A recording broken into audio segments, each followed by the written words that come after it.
Fem Vallès i a la Fundació Bosch i Cardellac, juntament amb la delegació del Vallès. Gaudirem d'una taula de debat amb el Manel Rosa, arquitecte i urbanista, que ens farà una primera exposició, el Joan Casanovas, membre de la Junta Fem Vallès, el Josep Maria Sisó, enginyer ferroviari, que haureu de disculpar que té un tema que s'està retrasant una mica, i en Francesc Camps, arquitecte i membre de la delegació del Vallès. Posteriorment, donem les gràcies també a la fila 0, que intervendrà en el debat, el Ferran Pont, arquitecte membre de l'associació Via Vallès, el Santiago Montero, enginyer, la Rosa Xalabarder, de la Cambra de Comerç del Vallès Oriental, Joaquim Llansó Nores, president del Consell Assessor d'Infraestructures. El passat 7 de març vam fer la primera jornada del cicle transcendint l'àrea metropolitana, tercer túnel de Rodalies pel litoral, la qual podeu recuperar en el YouTube del col·legi. Aquestes sessions estan gravades, les podeu veure quan vulgueu i igualment s'estan emetent ara mateix amb streaming. En aquesta sessió vam exposar temes més estructurals i estratègics del territori i el proper dia 18 d'abril tindreu la tercera i última jornada, governança regional i organització de país. Ara dono pas al Manel Rosa, que ens explicarà el rol de Catalunya dins de l'escala espanyola al món ferroviari.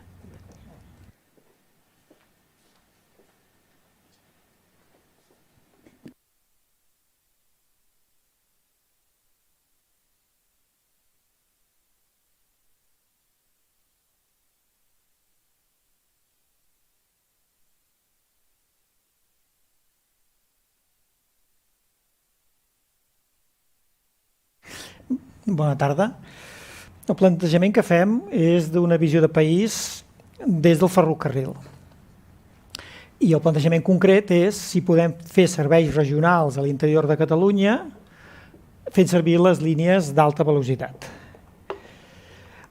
Llavors, el país és una miqueta complex geogràficament i val la pena tenir-lo en compte perquè quan parlem de regionals amb alta velocitat vol dir que la línia d'alta velocitat està construïda per un lloc determinat, que és bàsicament el corredor prelitoral, quasi tot, i essent el corredor prelitoral una estructura de país molt clara. És la via romana, però també és l'AP7.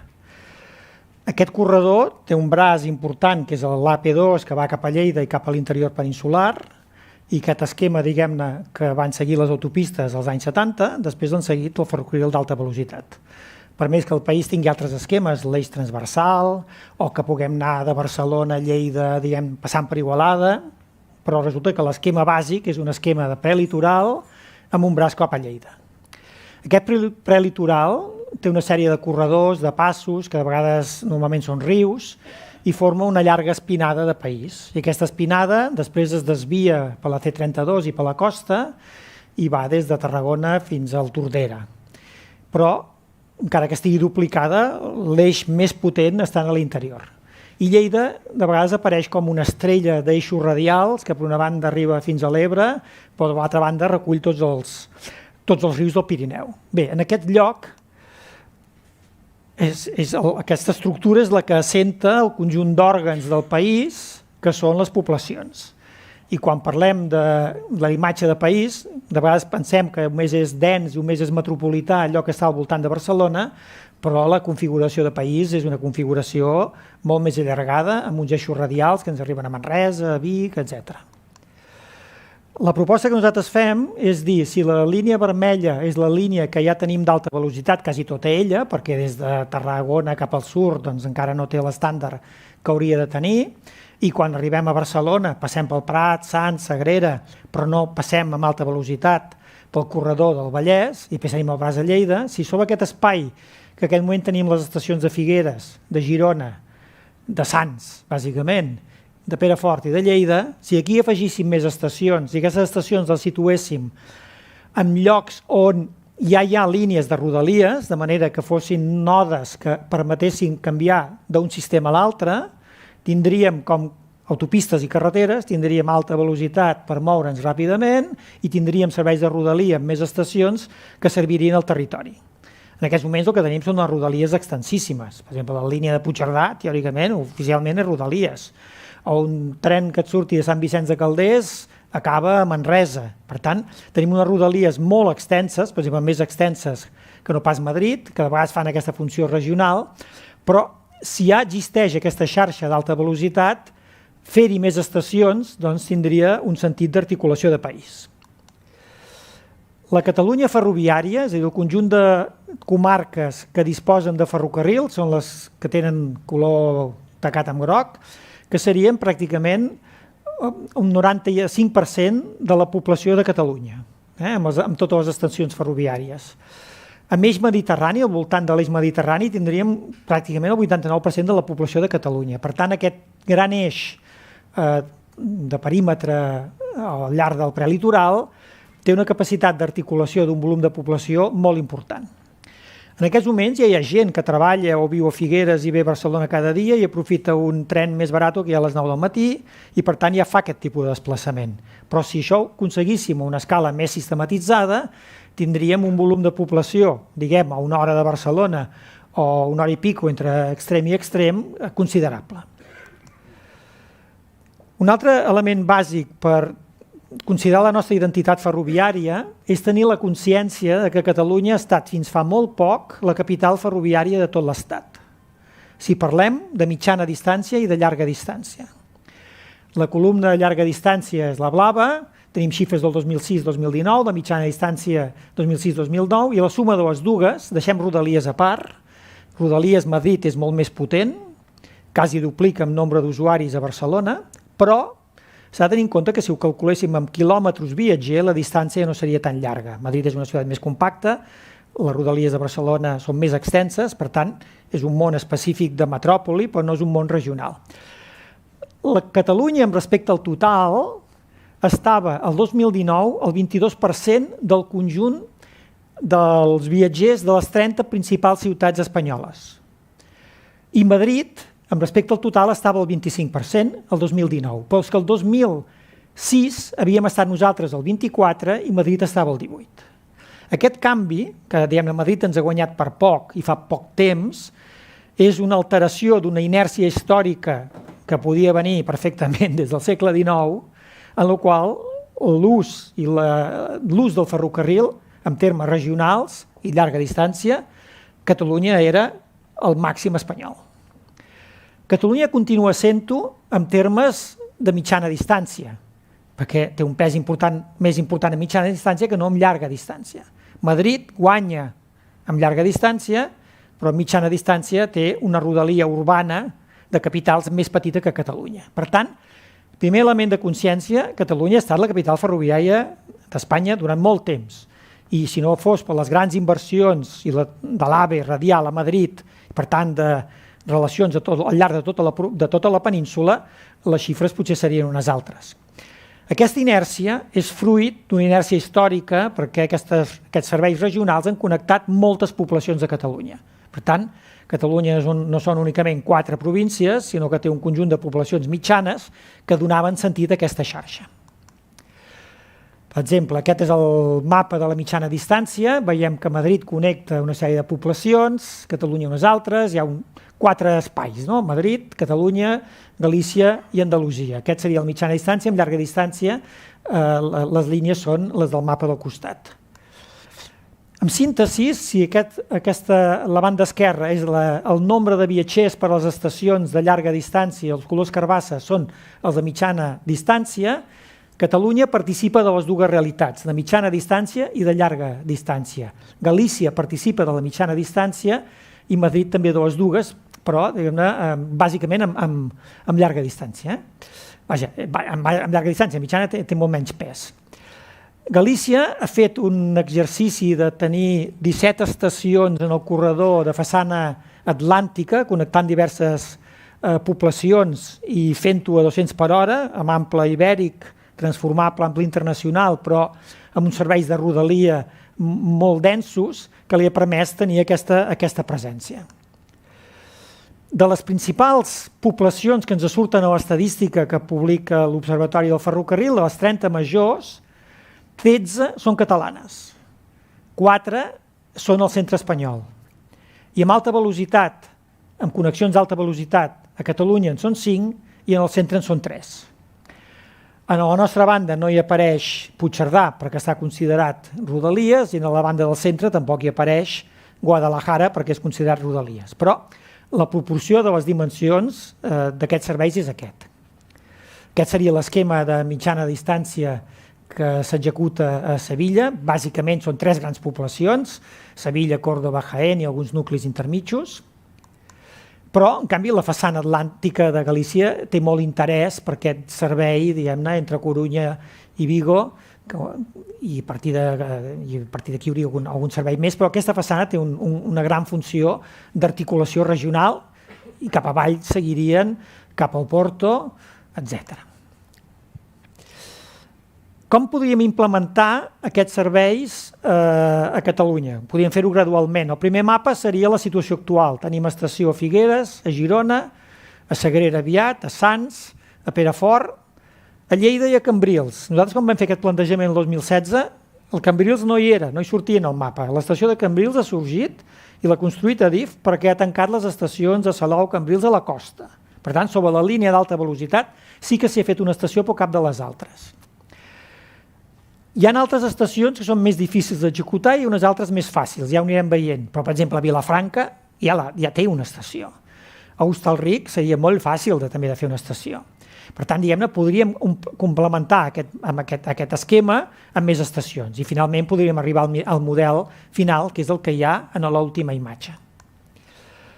No solament ho podem fer amb alta velocitat, sinó que amb converses amb en Pere Macias i en Ferran Pont, que ho ha treballat, resulta que aquests moments podríem fer servir des de la meitat sud de Catalunya amb ample mix, podríem fer servir convois que sortissin a Tarragona i que arribessin a Figueres, primer per l'ample ibèric fins a Mollet, pràcticament, i de Mollet cap amunt podria ser amb alta velocitat. El nombre d'estacions que tindríem aquí baix seria més gros que no pas el nombre d'estacions que de moment tenim cap amunt. Però ja avui dia es podria establir un servei regional de Tortosa a Figueres. I es podria fer perquè és competència de la Generalitat. Aquells serveis que estan a dintre l'àmbit de la comunitat autònoma són competència de la Generalitat. En un esquema de serveis liberalitzats no fa falta que la Generalitat compri els trens, faci la inversió o que ho faci Ferrocarrils de la Generalitat. Pot contractar una companyia i fer això. I els serveis de mitjana distància, com els serveis de Rodalies, són susceptibles de ser subvencionats, no els de llarga distància. I si fem números de què és allò que subvenciona l'Estat a Renfe, al centre de la península, i el que subvenciona Catalunya, les xifres també són espectaculars. Per tant, hi ha un marge de demanda de que aquests serveis s'executin molt clar. Però és que ho podem començar-ho a fer ara. Val la pena, però, fer unes certes connexions perquè aquest sistema de que l'alta velocitat sigui jeràrquic i connectable amb les línies convencionals, pugui operar. Això és Figueres. Tenim l'estació de Figueres-Vilafant amb una banda i tenim l'estació de la línia que va cap a Europeu, que és el centre històric, amb una altra banda desconnectades. Si féssim aquest arc vermell, que és una nova via, això d'aquí ja és ample convencional, podríem tenir trens que sortissin d'una estació, passessin per l'altra i seguissin. Per tant, només amb aquesta connexió ja interconnectem que l'estació ens serveixi a tots els efectes. En la banda de la Selva tenim Massanet-Massanes, que és el lloc, diguem-ne, finalització dels serveis de la R1, de la línia de Rodalies a la costa. És un node important, però no deixa de ser un municipi petit. Té molt més interès potenciar Hostalric, on ja ens passen absolutament de costat les dues línies, la d'alta velocitat i la Rodalies. I per tant, diguem-ne, només fent andanes a la línia de l'alta velocitat en superfície ja tindríem un intercomunicador. Si féssim aquell arc vermell, ens permetria que les línies de la costa no acabessin a Massanet-Massanes, sinó que acabessin a Hostalric, o que seguissin, és a dir, que, diguem-ne, servíssim la costa a través d'Hostalric. Això, evidentment, té implicacions, perquè si Hostalric i la Selva, que és un territori a mig camí de Girona i de Barcelona, amb un potencial industrial enorme, que tendim a desconèixer-lo. Però si hem conegut que hi ha una farmacèutica que ha fet una vacuna del Covid, ha sigut perquè el conjunt de la selva té una dinàmica industrial i productiva molt gran. El que passa és que la selva no té una capital destacada, té unes capitals històriques a l'interior, té Santa Coloma, té una Amer, després té un Blanes a Lloret a la costa, però també tenim una centralitat geogràfica que és Hostalric, que permetria una polaritat de creixement acotat i ben posat al voltant d'aquestes estacions i construiríem un node a mig camí de Barcelona, node territorial a mig camí de Barcelona i Girona. La línia d'alta velocitat també travessa sense aturar-se ni sense estació a Martorell, però en proximitat a les línies de ferrocarrils de la Generalitat tenim la possibilitat de fer-hi una estació complexa, perquè això passa soterrat. Per tant, això té una certa complexitat, perquè potser hauríem de sortir d'abans i fer un parell de quilòmetres de túnel, el que fos, pendent d'estudiar. Però què passaria si la gent d'Igualada canviés aquesta estació i es plantés a Sants o a Sant Cugat o a Sagrera en cosa de minuts? Evidentment, el país canviaria d'escala. Les línies més grises ja són les línies actuals de la R4, que ja tenen el seu servei. Però, curiosament, aquesta estació queda molt ben col·locada amb respecte als dos ramals de ferrocarrils de la Generalitat. Al sur ens passa alguna cosa semblant al que passava a Massanet-Massanes, que resulta que l'alta velocitat passa per l'interior, passa una miqueta més amunt del Vendrell, passa a Bellvei.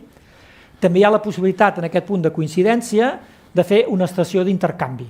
I llavors, si connectem la línia que passa per la costa i els rodalies no ens acaben a Sant Vicenç de Calders, sinó que ens giren i ens arribessin al Vendrell, la línia de la costa, en aquest cas, també estaria connectada amb la línia d'alta velocitat.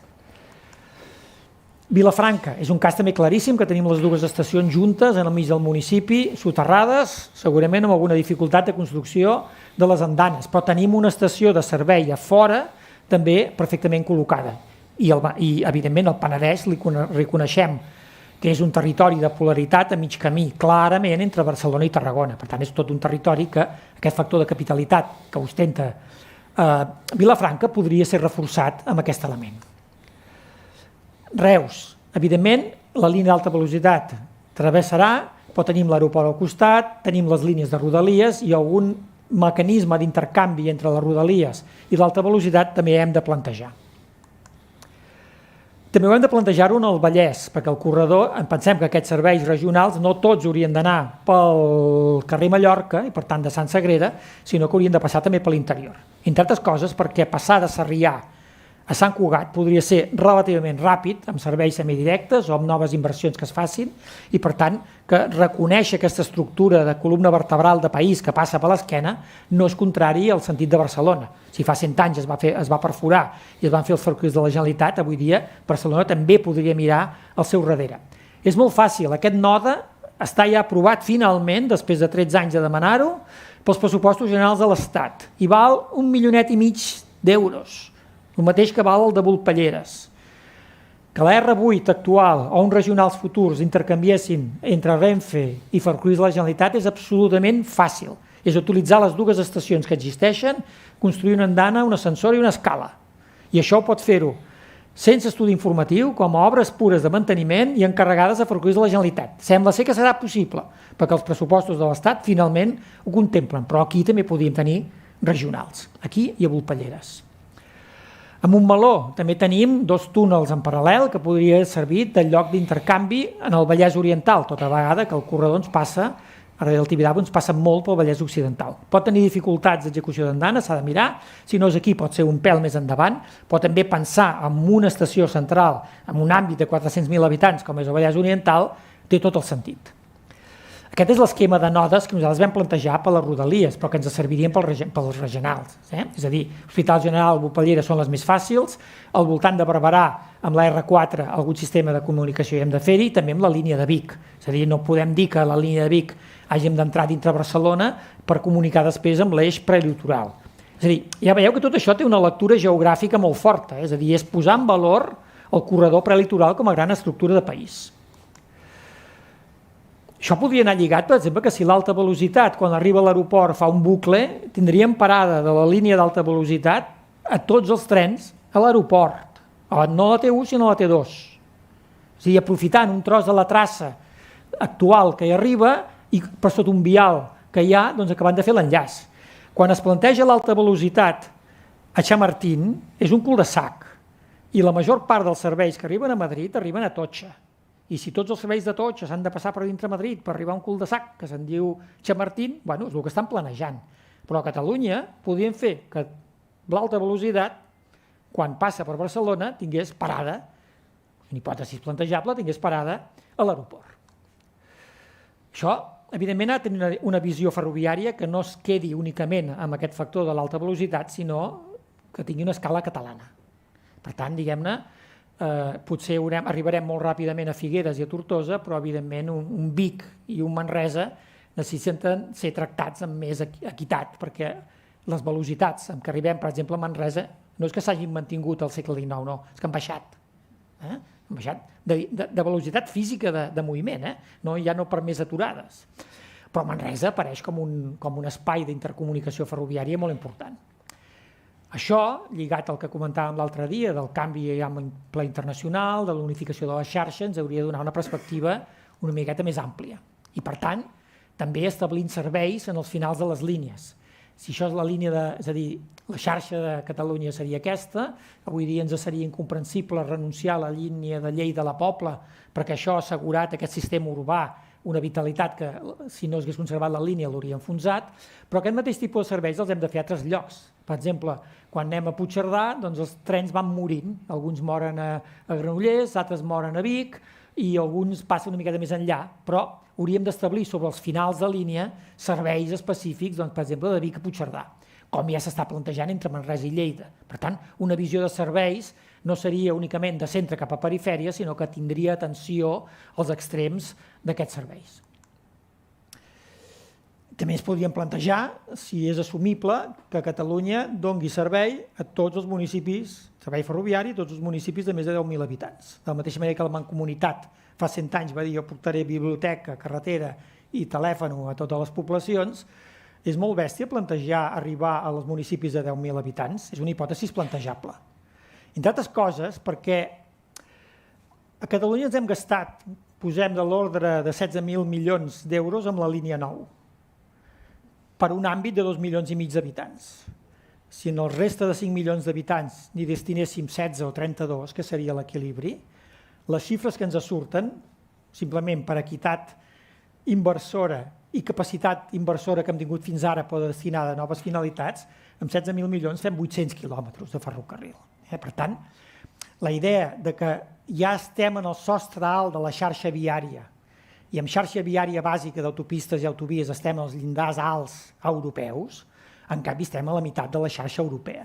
Si plantegem una Catalunya reorganitzada en funció dels requeriments actuals, climàtics, de mobilitat, etc., el plantejament d'una Catalunya ferroviària és obvi. Ara, ha de tenir jerarquia, pot tenir serveis amb alta velocitat, serveis de rodalia i pot tenir extensions, que potser no totes elles seran ferroviàries, però potser seran de tramvia. Per tant, aquest model conjunt de país l'hauríem de poder plantejar. Síntesis, és a dir, unificació de xarxa ampla europeu, integració de les xarxes de DIF i ferrocarrils, com vèiem l'altre dia, no pot ser que siguin dos mons, han de dialogar, xarxa robusta, ja comencem a tenir bastant tros de 4 vies al llarg del corredor prelitoral, no en el Vallès, que només en tenim 2.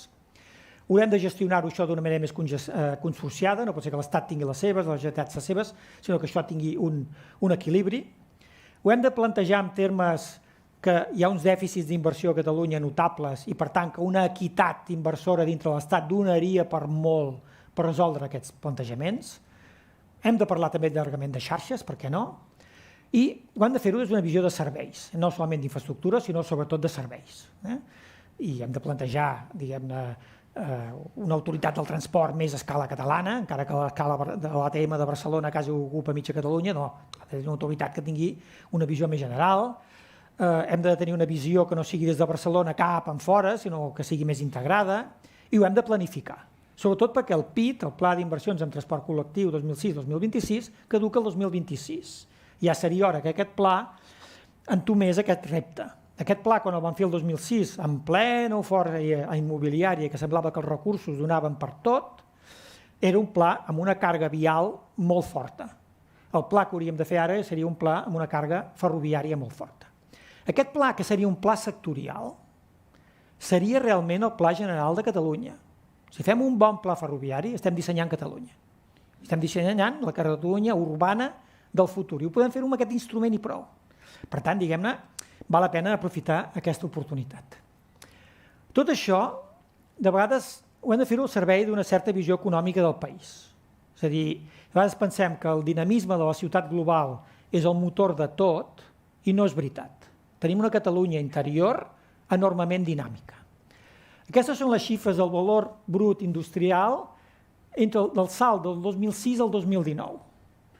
Són les xifres que et dona l'IDESCAT, és a dir, just abans de la bombolla immobiliària, just abans del Covid.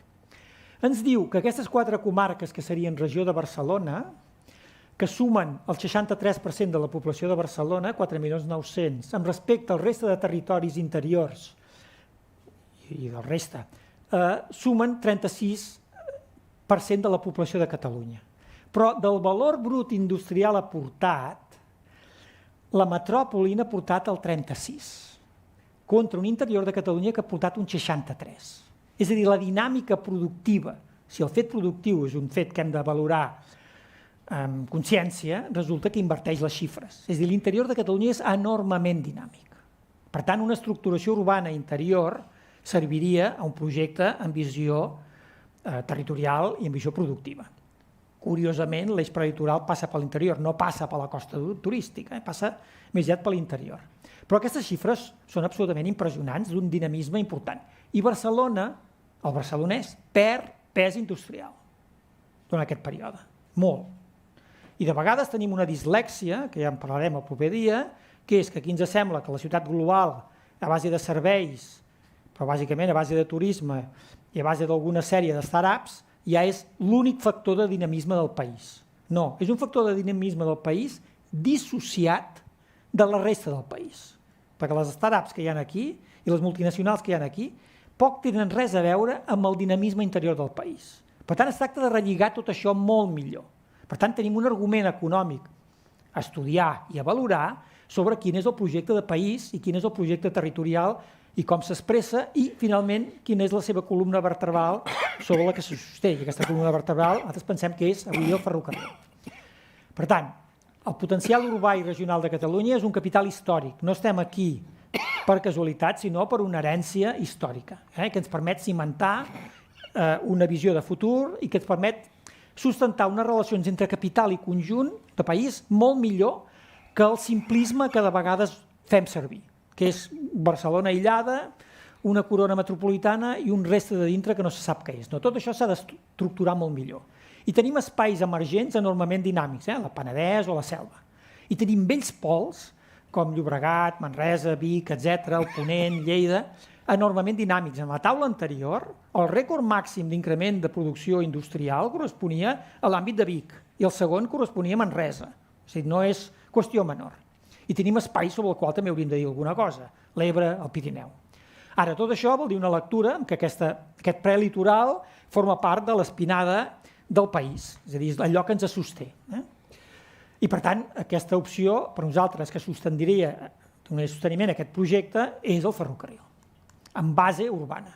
Per exemple, si l'estació central de Vilafranca no ens serveix perquè la construcció d'andanes és complicada, tenim una estació fora magnífica i tenim 30 hectàrees de superfície on construir una polaritat, diguem-ne, que tingués sentit a escala catalana. Per tant, aquí pot haver-hi habitatge, pot haver-hi activitat econòmica, a mitja hora del centre de Barcelona, però a mitja hora també pràcticament de Tortosa. Per tant, i de vegades, diguem-ne, hauríem de fer-ho en models molt urbans, no és un problema de fer polígons extensos, sinó models concentrats de molta qualitat urbana, que és allò que de vegades Barcelona sap fer. Barcelona ha tingut èxit perquè ha fet models urbans densos. Doncs aquests mateixos models són els que hem d'aplicar a altres llocs.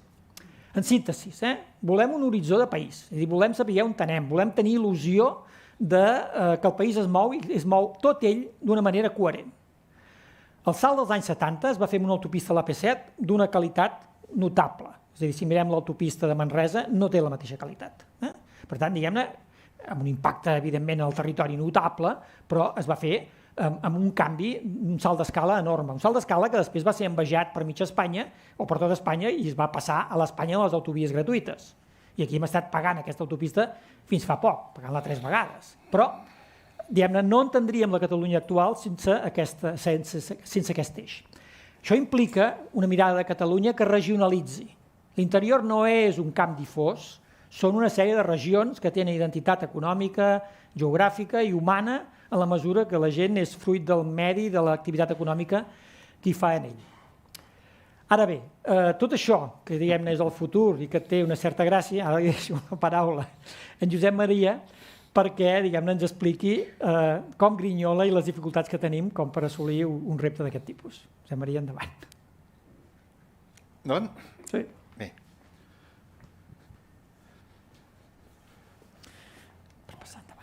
Bona tarda a tots. Jo vinc aquí amb una intenció perquè em va fer una broma el Manel. Va dir, tot això que explicaré de l'alta velocitat, que volem encabir a la via d'alta velocitat, tot això està molt bé, però de debò entra això a la via que tenim? I em va dir, potser que fem una anàlisi, no? I d'entrada aquí hi ha una sèrie de dades realistes que no ha llegit el Manel, però tenim un efecte que ja vaig mencionar en una conferència al Palau Macaya, en què dèiem que eren víctimes d'això, de l'emparedat d'Ample Ibèric, perquè el 2025 el País Valencià canvia l'Ample, especialment el tram entre Vilaseca de Solsina i Castelló, passa a haver-hi Ample internacional d'una manera definitiva, i tota França fins a la frontera d'Ucraïna tenim Ample internacional, o sigui que aquesta història queda molt clara. Hi ha un coll d'ampolla al Vallès, només n'hi ha 2 vies i hauria d'haver-hi 4.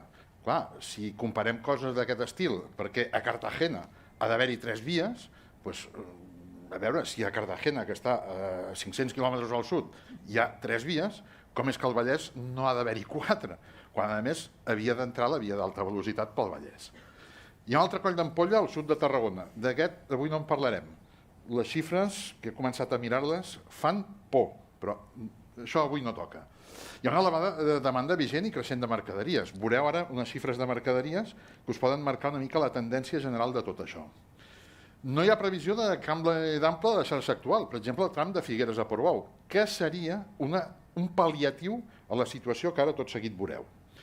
I hi ha altres corredors que haurien de tenir caire europeu, per exemple, Granollers-Puigcerdà, la carretera fins ara sí que forma part de la xarxa transeuropea, en canvi el tren no, Manresa-Lleida, 3/4 del mateix, i Reus-Lleida, que forma part essencialment del que seria el corredor mediterrani pur i dur, ara i en la nova versió que vindrà.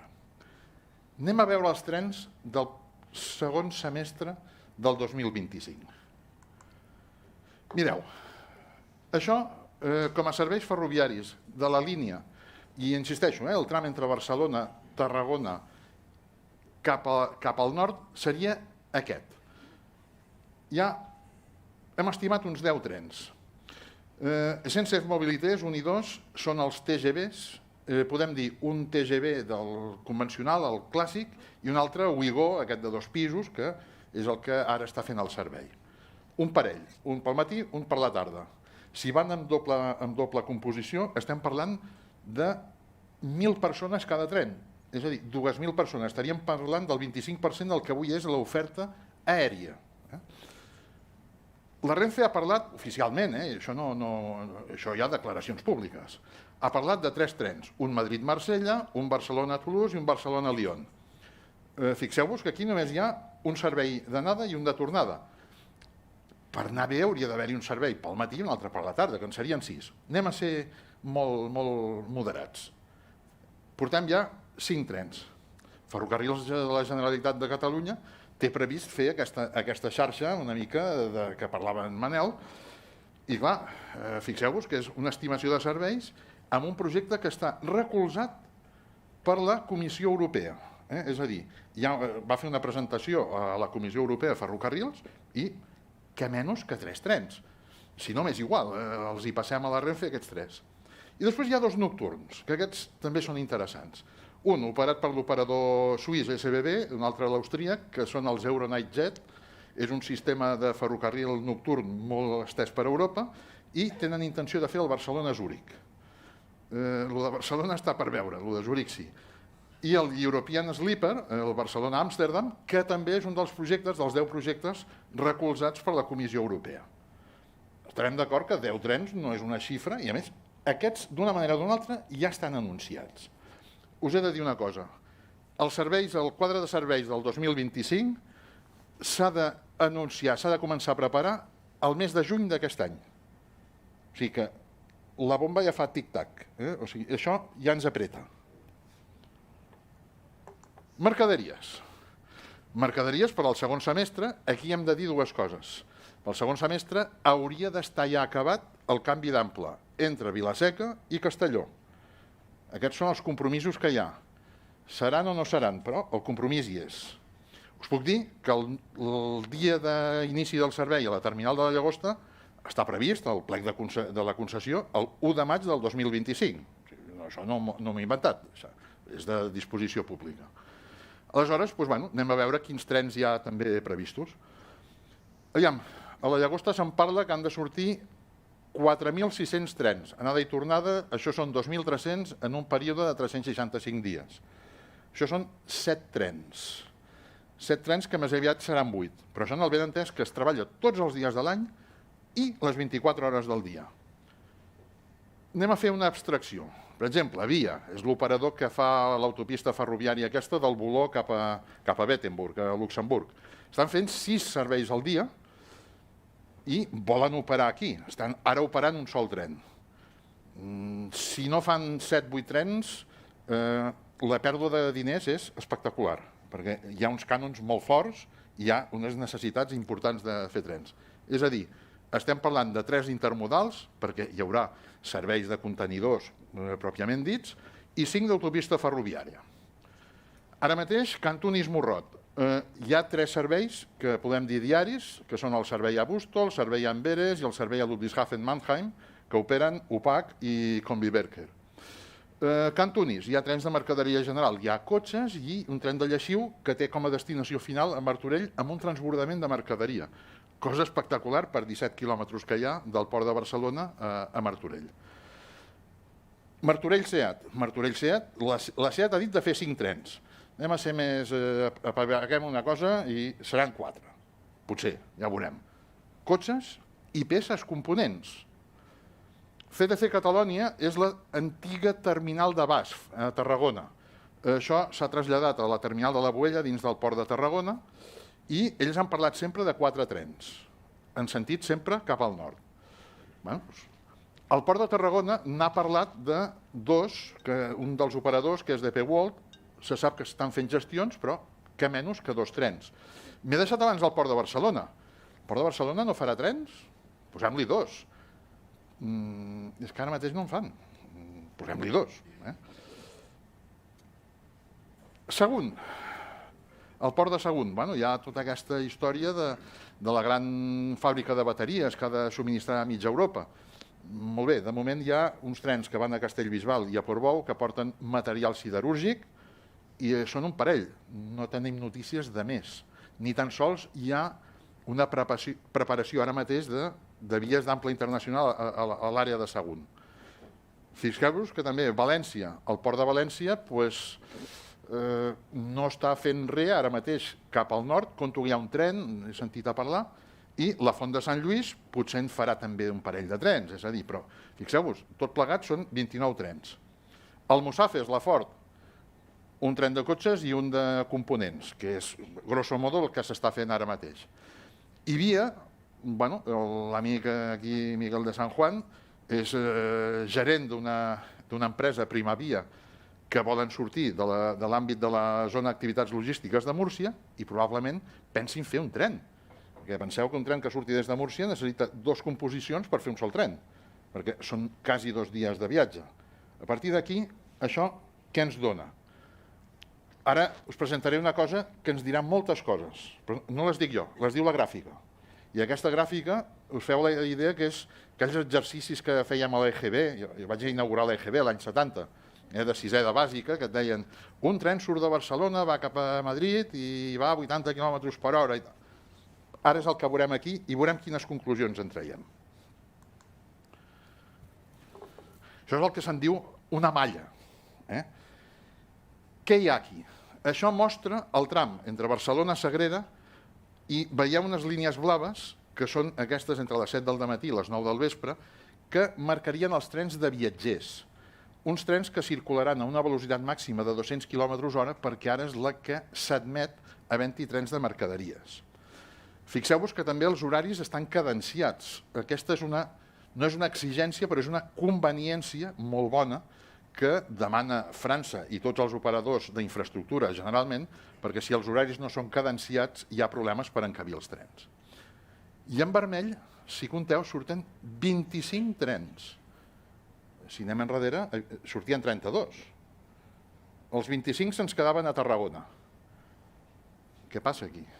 Doncs passen més coses aquí. Si us fixeu, aquí hi ha una cosa que se'n diu PAET, Riells, Vilobí, D'Onyar. I no n'hi ha més. Què vol dir això de PAET? Post d'adelantament i estacionament de trens. Aquí surten aquests trens de mercaderies que tenen una velocitat mitjana, això també els problemes aquests de la bàsica que dèiem, de 80 km/h, més aviat una mica menys, perquè aquesta línia és una successió de rampes de 18 mil·lèsimes, amunt, avall, amunt, avall. Té un traçat una mica estrany. Els trens d'alta velocitat, velocitat màxima 200, encara que siguin els nocturns, poden circular 200, 220 fins i tot. I què més passa aquí? Doncs passa una altra cosa aquí. Vilobí d'Onyar és aquí a l'aeroport de Girona. Us heu plantejat quins quilòmetres hi ha de Vilobí d'Onyar a Perpinyà? Doncs hi ha 100 quilòmetres. Què vol dir? Amb aquests 100 quilòmetres no tenim manera d'apartar un tren. Ostres, però aquí hi ha aturades a Figueres Vilafant. Què passa?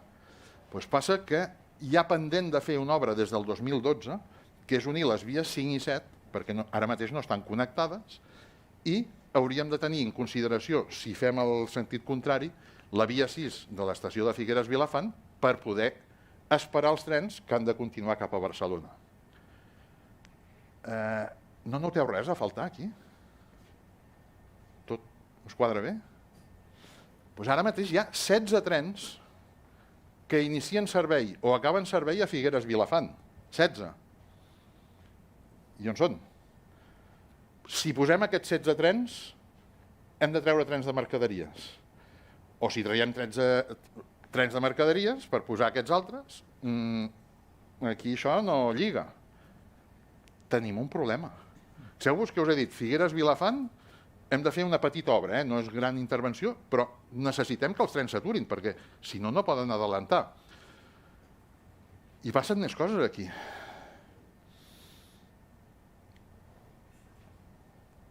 Com ho fem, això? Diem que de Tarragona, els trens que venen de Tarragona avall no pugen? Ostres, alerta. Manel, els trens aquests que has dit, no ho sé, què podem fer? Fixeu-vos en un altre detall. Aquests trens van tots a la seva hora. En el moment que se'ns escapi un tren del seu solc, això ja no quadra. Què podem fer? No gaires coses. Encara podem fer coses. Tenim un tercer fil, una mica més amunt d'aquí de Vilobí d'Onyar, que ens connecta amb Figueres Vilafant a través del tercer fil de Girona. Aquest tercer fil va ser una obra d'uns 200 i pico milions d'euros. Això inclou el tram nou entre Vilamalla i Figueres Vilafant. Però, clar, aquest nou tram van passar 1.052 trens. Des del 2012 no està utilitzant-se. I té PAET d'aquest, té punts on estacionar i parar trens. Té 3. Amb això ja tenim un coixí, ja tenim alguna possibilitat de fer coses. Però, esclar, a la diapositiva d'abans, Manel, ho has deixat clar. No tenim més remei que utilitzar la línia convencional, que té uns altres components, perquè aquí, si us hi fixeu, on ve el mal? El mal ve de la diferència de velocitats dels trens. Trens lents amb trens ràpids no lliguen bé amb una línia. I això és una realitat que no ens podem escapar d'ella. I fixeu-vos, a més, que aquí estem fent algunes trampes. Us en recordeu que hem dit 3 trens de la Llagosta? O surten els 3 trens intermodals a aquesta hora, o si no tenim seriosos problemes per encabir-los. I fixeu-vos, un tren a les 8 i un tren a les 9 del vespre, doncs un al d'Amsterdam, el de les 8, hi ha una mica més de distància, i el de les 9 el de Zúrich. La resta hem de fer el 5 d'autopista ferroviària i el que vagi sortint dels diferents serveis. És a dir, hem de quadrar tot això amb un interval. Direu, i per què entre les 0 i les 4 no? Hi ha una cosa que se'n diu banda de manteniment, i aquesta banda de manteniment afecta a 3 línies diferents. El branc que va del port fins a Castellbisbal, el triangle de Castellbisbal, Rubí, Papiol, el tram entre Papiol i bifurcació Mollet i Mollet-Sant Fost, i després la pròpia línia 050, que és la línia de Barcelona-Sagrera fins al límit amb la línia... amb l'FP, que és el concessionari, l'antic concessionari TP Ferro, que són els 44,2 quilòmetres d'aquesta concessió que sempre hem dit el túnel del Pertús. No, són 44,2 quilòmetres. Doncs si no fem alguna actuació d'aquest estil i el canvi d'ample és imprescindible, entre altres coses perquè també ens ho demana la Unió Europea, doncs això fa mala pinta. De moment aquests trens, Manel, hauran d'esperar, però no sé com podem millorar això. Això no ho dic jo, això ho diu aquest gràfic. Això no entén de decisions de qui ho ha planificat. Això són evidències matemàtiques, però d'estar per casa. I em sembla que hi ha una darrera diapositiva. Catalunya ferroviària, entre l'utopia i el col·lapse. Home, potser és una mica dur dir això, no? Però fixeu-vos que hi ha una cosa que no hem dit. Es parla del col·lapse de França. Hem mencionat França? De moment, França, els trens hi caben, i hi podeu pujar-hi de peus. Això donaria per una altra conferència de parlar quina és la situació de França. Però l'utopia i el col·lapse em temo que el tenim aquí. Jo, per la meva part, no us distrec més. Penso que ara és bon moment de començar a fer preguntes, respostes i tot això. I jo, Manel, t'ho deixo tot a tu, que suposo que ja ens ho esperàvem, això, no? Però jo he de reconèixer que estava la cosa més dura del que semblava. Tenim una fila zero que farà opinió.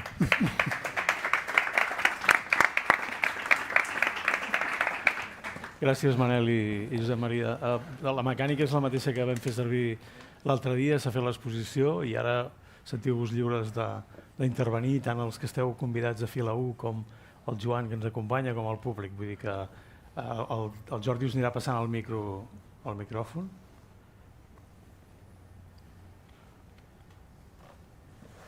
Hi ha una paraula. Sí, allà darrere. I el...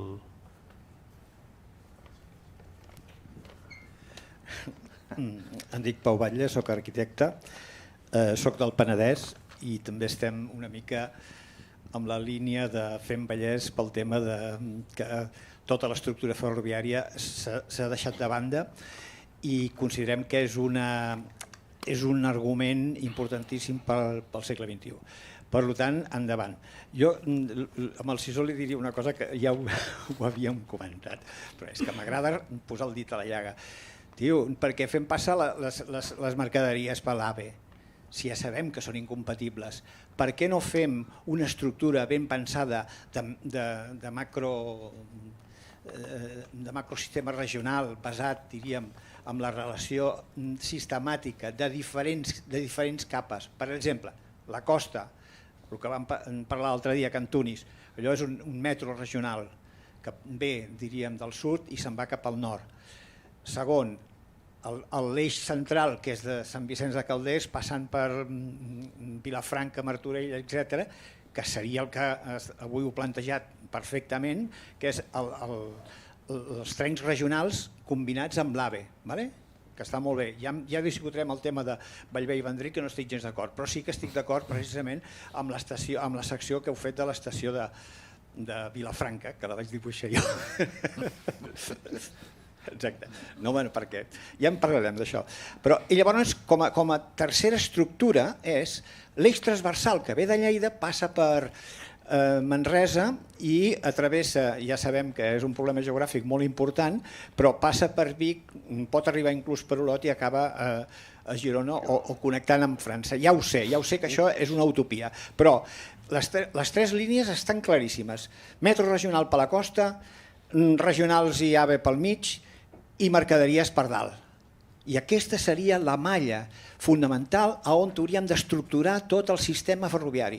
Si no fem això, passarà el que acabes d'explicar, o sigui, que els trens de mercaderies es foten l'hòstia amb els AVEs, i això no pot ser, tio. Hem de fer-ho bé des del principi. Jo crec que hi ha suficient inversió com per anar per aquest cantó.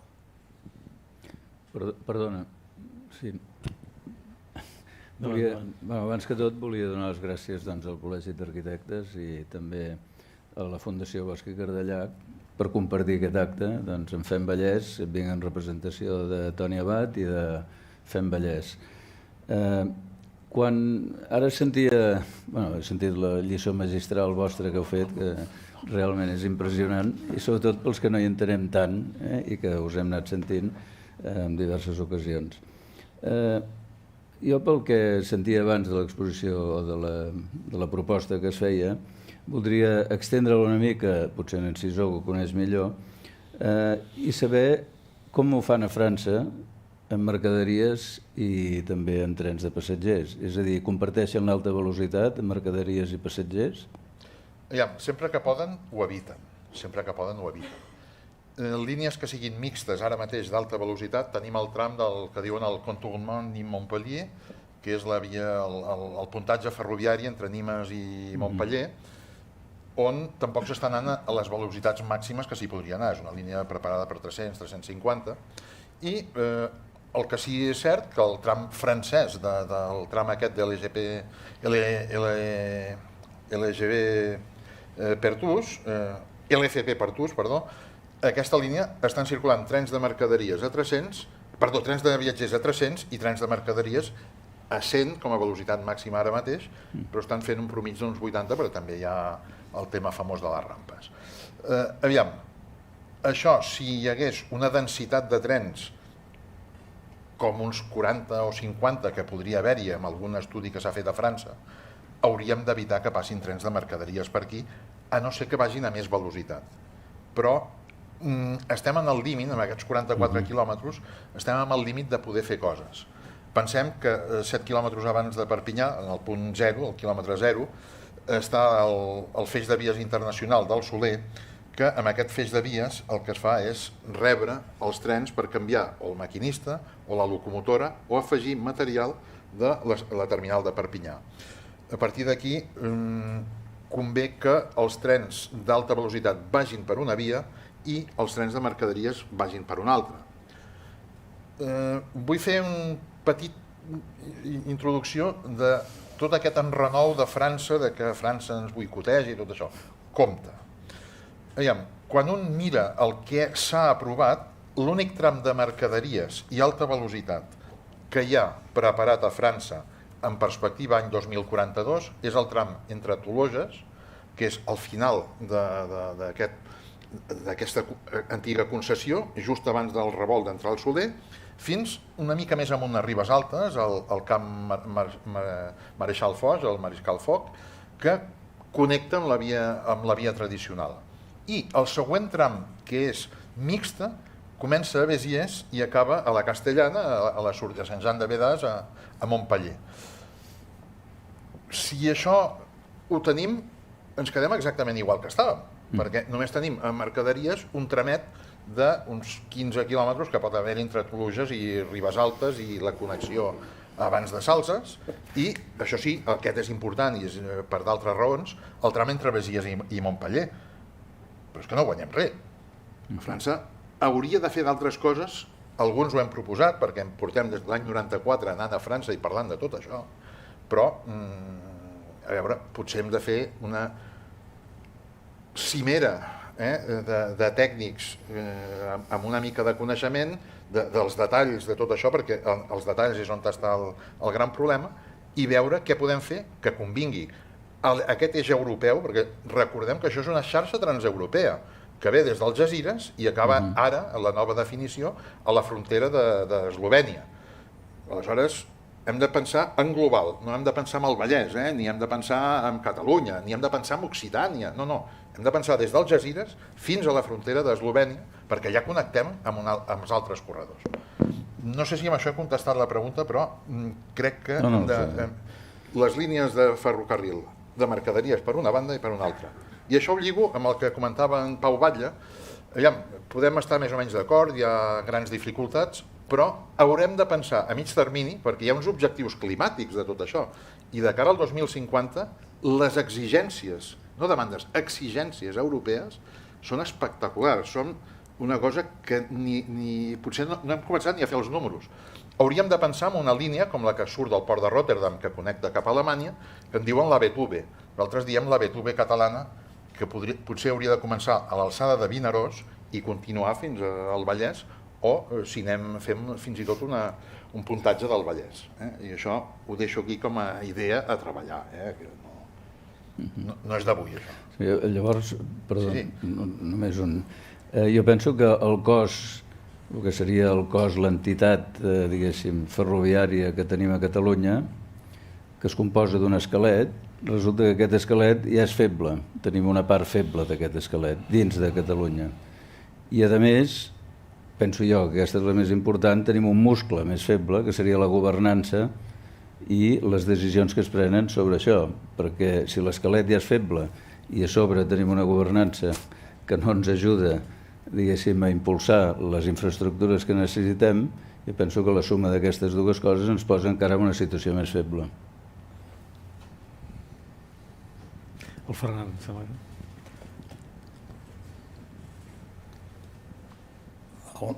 Ferran Pont, arquitecte, bona tarda.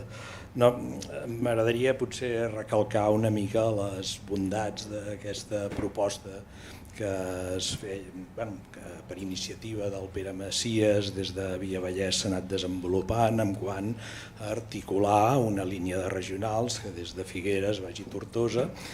Hem de tenir present que tenim una autopista AP7 amb uns trams molt saturats. Aquesta línia de ferrocarril és paral·lela a l'AP7, especialment en el tram entre Mollet i Castellbisbal és paral·lel a la B30. Tenim un tram, en aquest cas, de la B30 absolutament desaprofitat a data d'avui pel que fa tant a regionals, a mercaderies com inclús a Rodalies, que la freqüència que tenim d'un Rodalies que es va posar ara ja fa gairebé més de 10 anys és d'una freqüència a l'hora. Per tant, hem de fer d'alguna manera tots els possibles perquè poder posar en marxa aquests regionals que d'alguna manera servirien directament a una població que més o menys hem estimat de 650.000 habitants i que en correspondència arribem als 3 milions o superem els 3 milions de persones. Per tant, sí que crec que és important posar tots els esforços, més que res, perquè ara és possible, o serà possible quan acabin les obres des del nus de Vilaseca fins a Castellbisbal, que tindrem a l'Ample Amics, i després fer l'enllaç a Mollet amb la línia d'alta velocitat. En aquest sentit, sí que és veritat que cal fer l'esforç d'aprofitar les infraestructures que ja tenim, això, i d'alguna manera integrar-les al màxim, i com ha explicat molt bé en Manel, a través de la liberalització. Això ho pot explotar algun dels serveis o ferrocarrils de la Generalitat o Renfe, o buscar un operador que ho porti en marxa. Cert que és que l'escenari, i jo crec que el que planteja Sisó és tremendament, és molt agraït tenir aquesta idea de que tindrem tants trens, perquè a hores d'ara quants trens circulen de mercaderies per aquesta línia. Tenim un escenari que en molt poc temps tindrem un canvi molt important, però jo crec que amb l'escenari a curt termini hauríem de fer un esforç per treballar-hi, perquè jo crec que encara sí que és veritat que aquest escenari que planteges tu també és a curt termini, però encara tenim un cert marge de maniobra i alternatives n'hi ha, com ves plantejant, que és la línia de Portbou, la línia potser endreçar. A hores d'ara les mercaderies passen per la línia d'alta velocitat, però és fàcil, quan sigui més complicat doncs ja modificarem aquesta situació. Tu tenies... Sí, el panorama que tenim és que no tenim una planificació territorial, que vol dir una visió de país, que digui la Catalunya futura serà ferroviària, perquè això dona sentit a l'estructura urbana que tenim i dona sentit a l'economia d'aquestes regions que hi ha. És a dir, aquesta visió territorial genèrica no la tenim. Tenim plans d'execució d'obres bàsicament de Rodalies, doncs el soterrament de Montcada, quasi tots, els més cars són soterraments.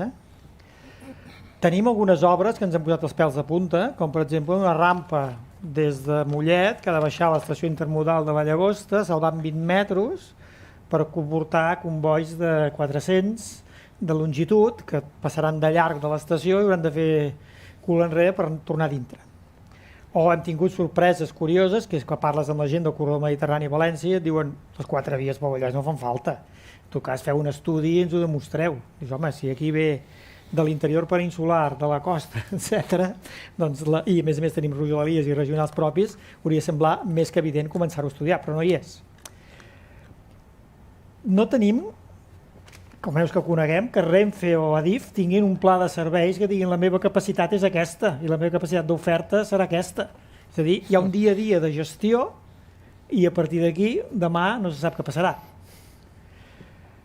La Generalitat acaba de muntar una sotsdirecció de serveis ferroviaris que acaba d'inaugurar ara, però així com les competències les té del 2008-2010 no hi ha cap document ni cap equip amb capacitat d'una mirada i d'una mínima endreça o planificació o posar prioritats als problemes que tenim. No hi és. I socialment tenim algunes entitats que treballen.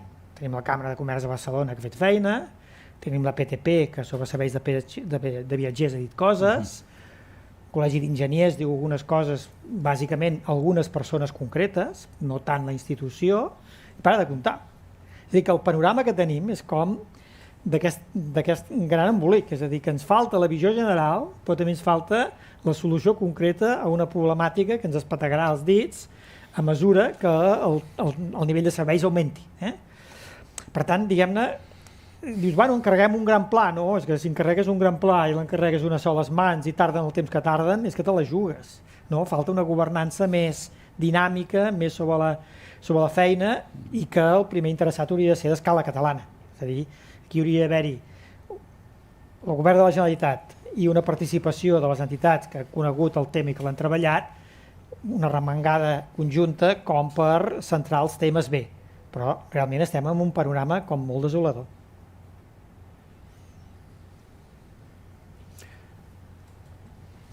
L'Antoni.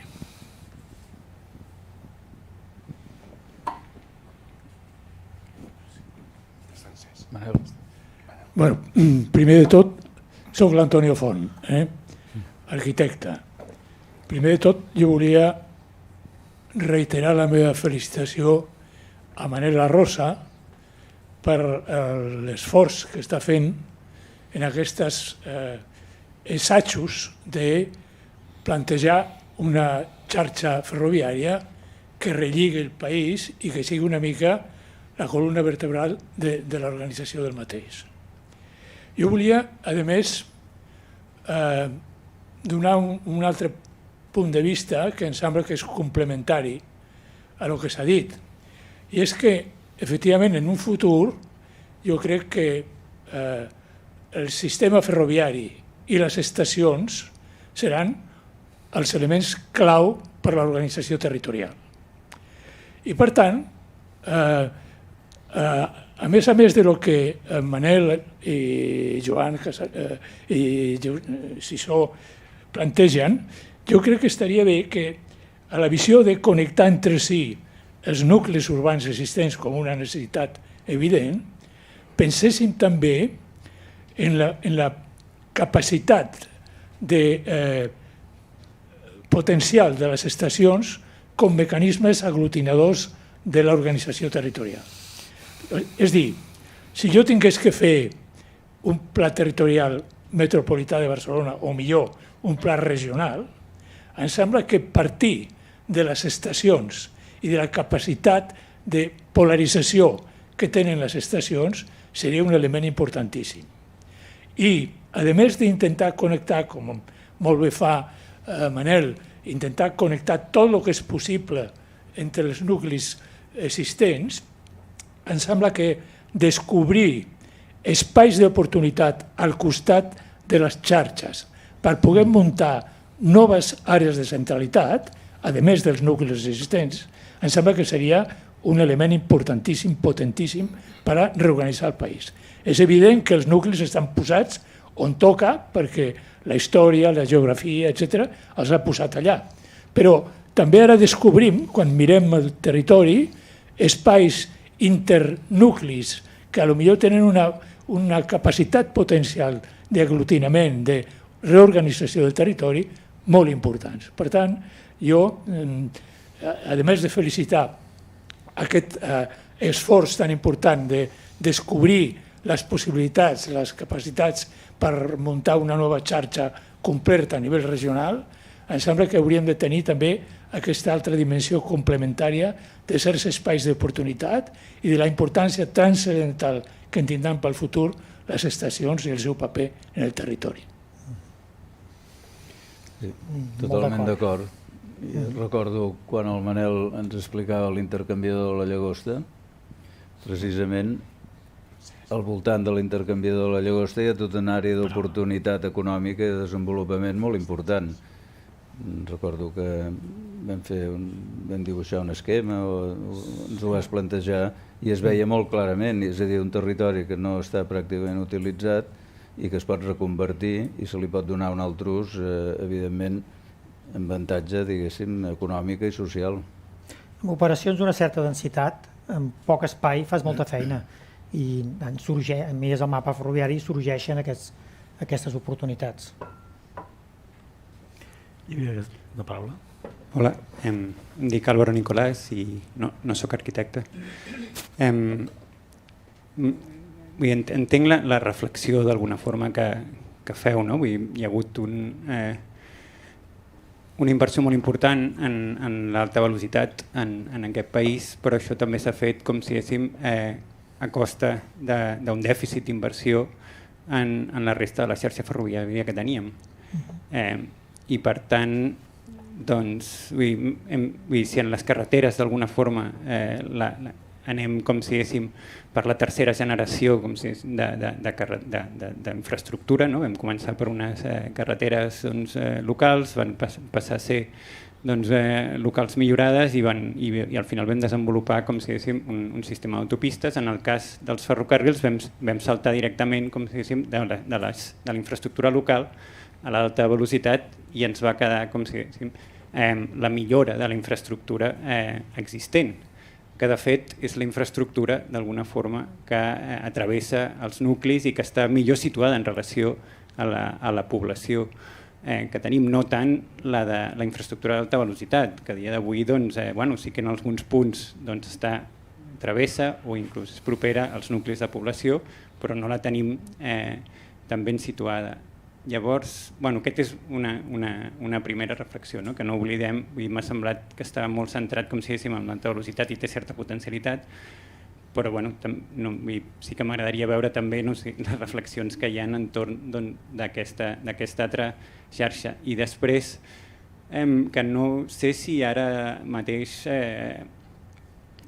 podem seguir pensant, com si diguéssim, en infraestructura i no pensar abans veure els plànols de població i entendre la mobilitat en el seu conjunt, no només la que es desenvolupa sobre la xarxa ferroviària, que és una, i menys encara només la que es pot arribar a desenvolupar sobre la infraestructura d'alta velocitat, com si diguéssim, els nodes, les estacions, de totes les estacions d'alguna forma tenim dos eixos, dos estructures, que una seria la infraestructura d'alta velocitat, però una altra seria la xarxa convencional, que poden estructurar serveis ferroviaris d'una forma important i a través de tota una sèrie de punts en els que fan parada articular una sèrie de hubs intermodals on tinguis autobusos, on s'arribi també en bicicleta, pensar molt més aquesta intermodalitat i per aquesta capil·laritat que ofereixen la bicicleta i ofereix els autobusos arribar a gran part d'aquesta població, com si diguéssim, dels 5 milions que deies, que de fet, també els 5 milions estan repartint per un territori molt gran, els 2,5 milions estan en un territori molt petit, per tant el rati aquest d'inversió, com si diguéssim, no és tan així, perquè anar a buscar la gent amb tren és molt car, com si diguéssim,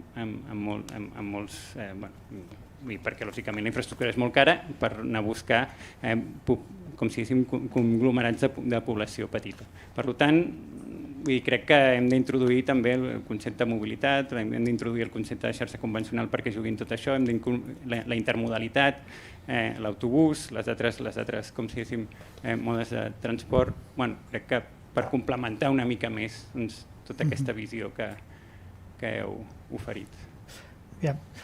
Nosaltres partim d'una realitat que és que hi ha unes línies d'alta velocitat que tenen 4 estacions i ja està, i que se suposa per aquestes línies d'alta velocitat hi passaran les mercaderies, i això és un món, i pitjor un altre món que diu són les rodalies i els regionals, i no tenen res a veure un amb l'altre. Aquesta és la situació actual. Llavors diem, home, aquests dos mons s'haurien d'articular. Per tant, el plano que hem posat, teníem una línia vermella, que era la línia d'alta velocitat, però teníem unes línies blaves que relacionaven aquestes poblacions. Llavors descobreixes coses, dius, si haig de fer una estació a la banda del Montseny, doncs potser Sant Celoni, que és un poble gros, doncs em permet fer-ho. Però resulta que Sant Celoni, la línia de rodalies passa per baix i l'alta velocitat passa per l'altra banda. I dius, aquí no serà. En canvi, dius, que curiós que la geografia i les casualitats em posen sobre la taula Hostalric. I prefereixo... És a dir, la connexió de rodalies i alta velocitat la podies fer Maçanet-Massanes o Hostalric.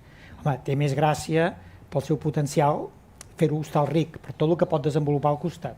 Però hem anat buscant sempre un sistema integrat entre les xarxes convencionals històriques i la xarxa d'alta velocitat. No hem dibuixat l'alta velocitat i prou. I per tant hem anat a buscar i hem celebrat aquells llocs on teníem possibilitats en centres urbans o en perímetre de centres urbans que generés la possibilitat de polaritats, diguem-ne, de major centralitat. Però sempre hem tingut en compte la línia de rodalies, com a esquema, com a esquema de treball, no és un projecte acabat.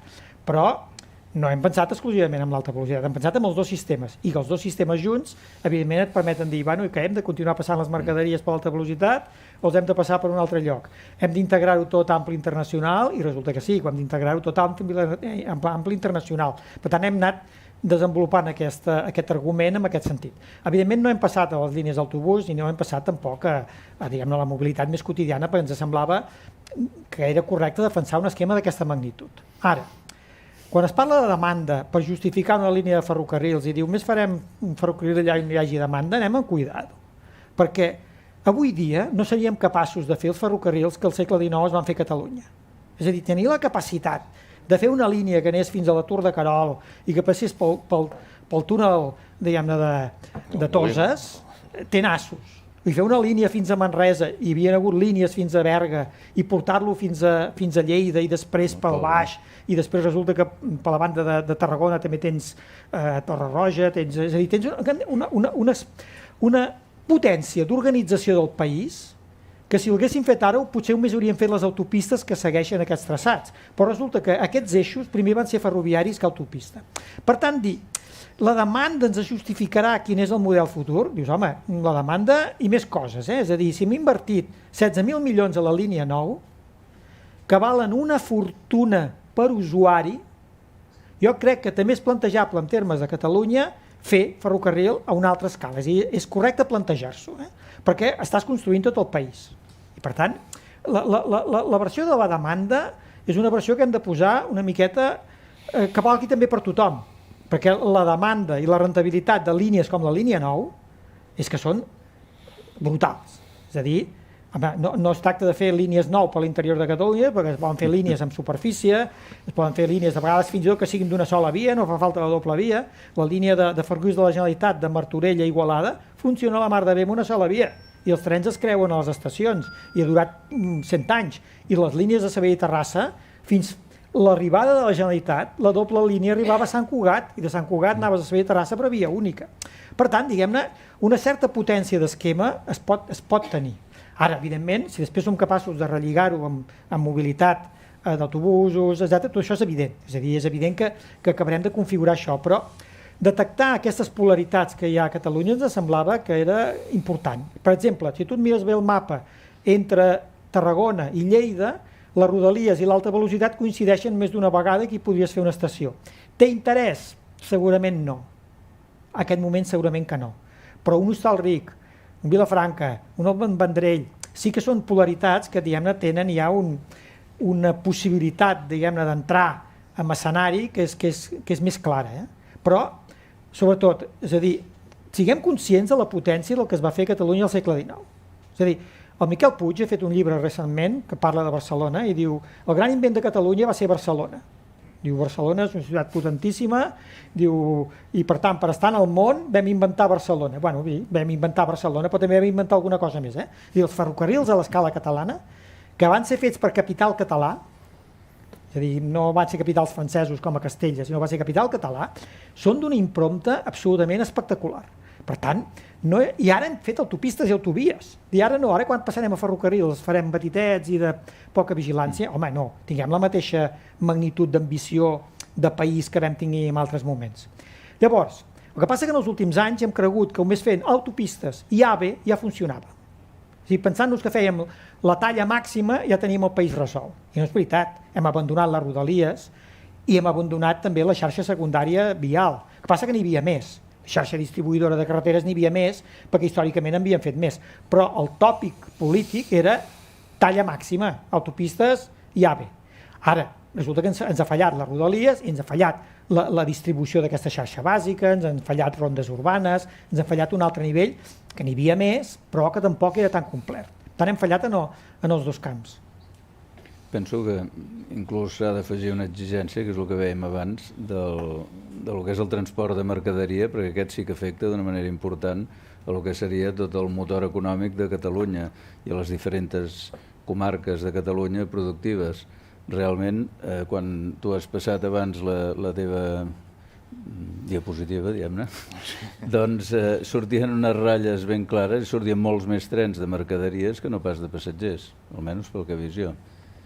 Per tant, vol dir que hi ha una necessitat. Estan compromesos, però hi ha la necessitat i, a més, Europa, vull dir, entre cometes, ens ho està exigint i nosaltres també ens ho estem exigint i el sector econòmic també. Perquè hem deixat que els regionals continuessin passant per on passen. Sí, evidentment. Jo crec que això és un tema, una exigència de país i necessària aquesta. Ja he dit abans que Catalunya estava a la cota alta europea d'autopistes i autovies. Estem com Holanda, com aquests llocs. Ara en ferrocarril estem a la meitat de centre Europa. Per tant, una certa convergència europea vol dir que ens hem de preocupar d'aquest camp. Deixa'm... Aquí em sembla que tenies tu la paraula? Sí, endavant.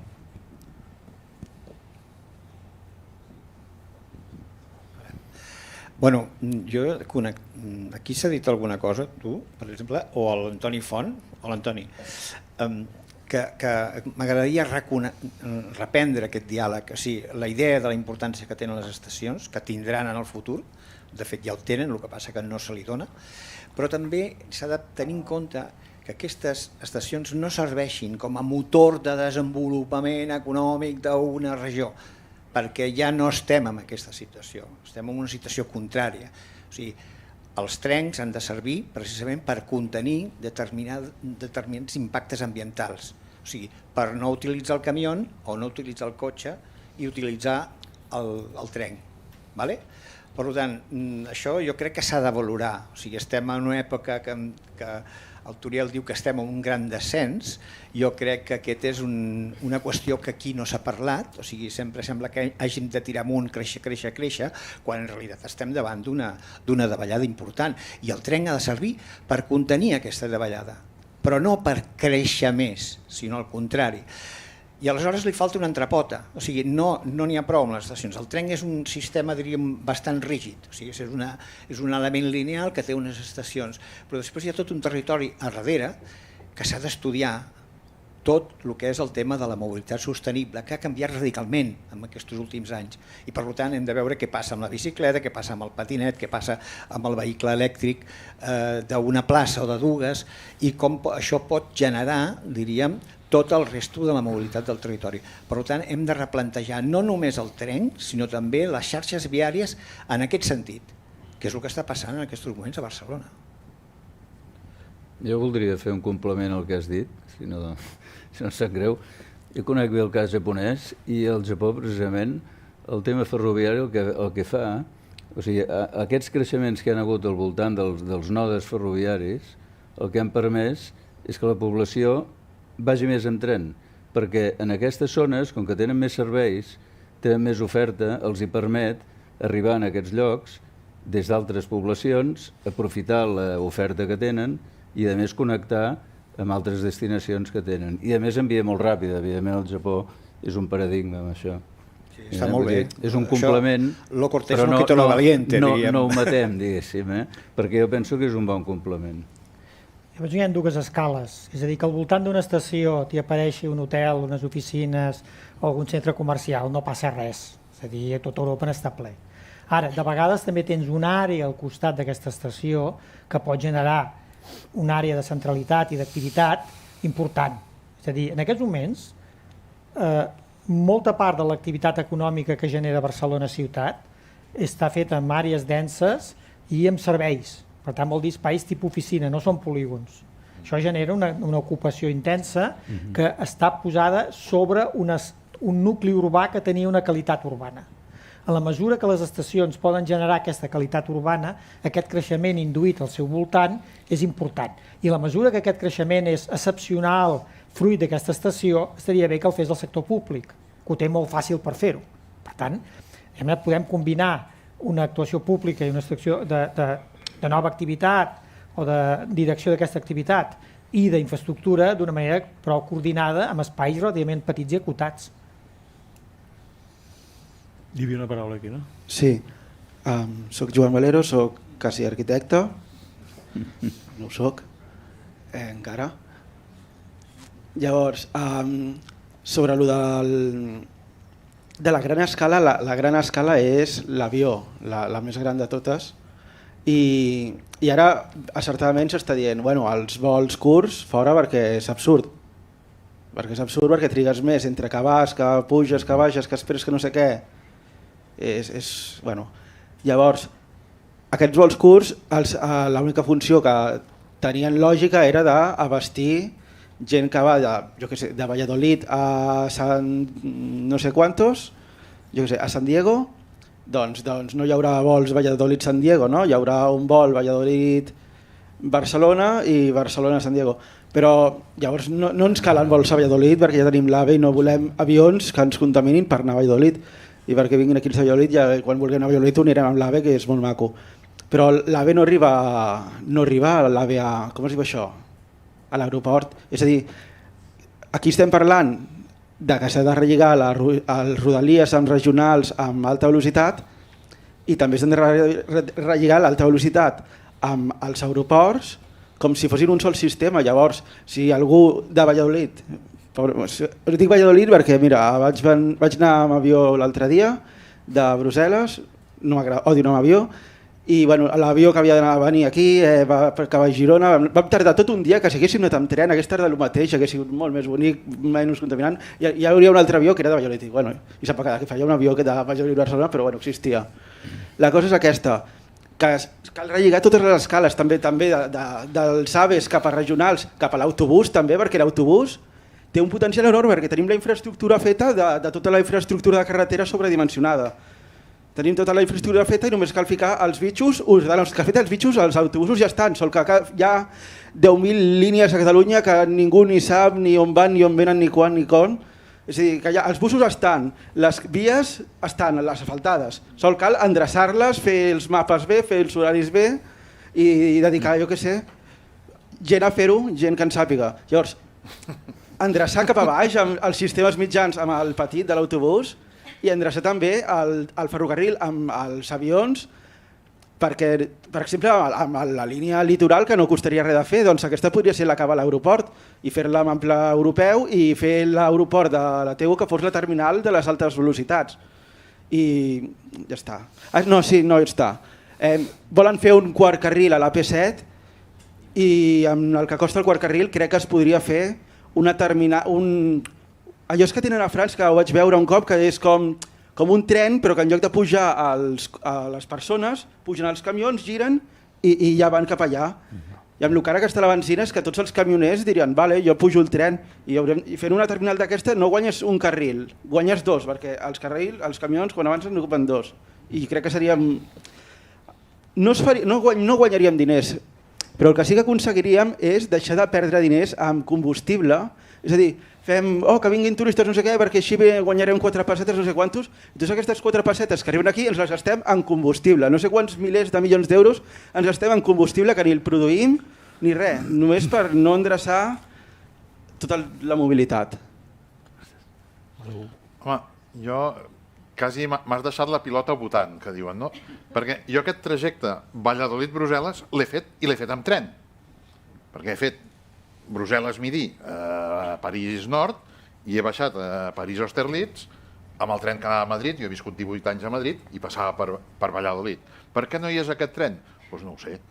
Hauríem de fer moltes preguntes i millor fins i tot incòmodes.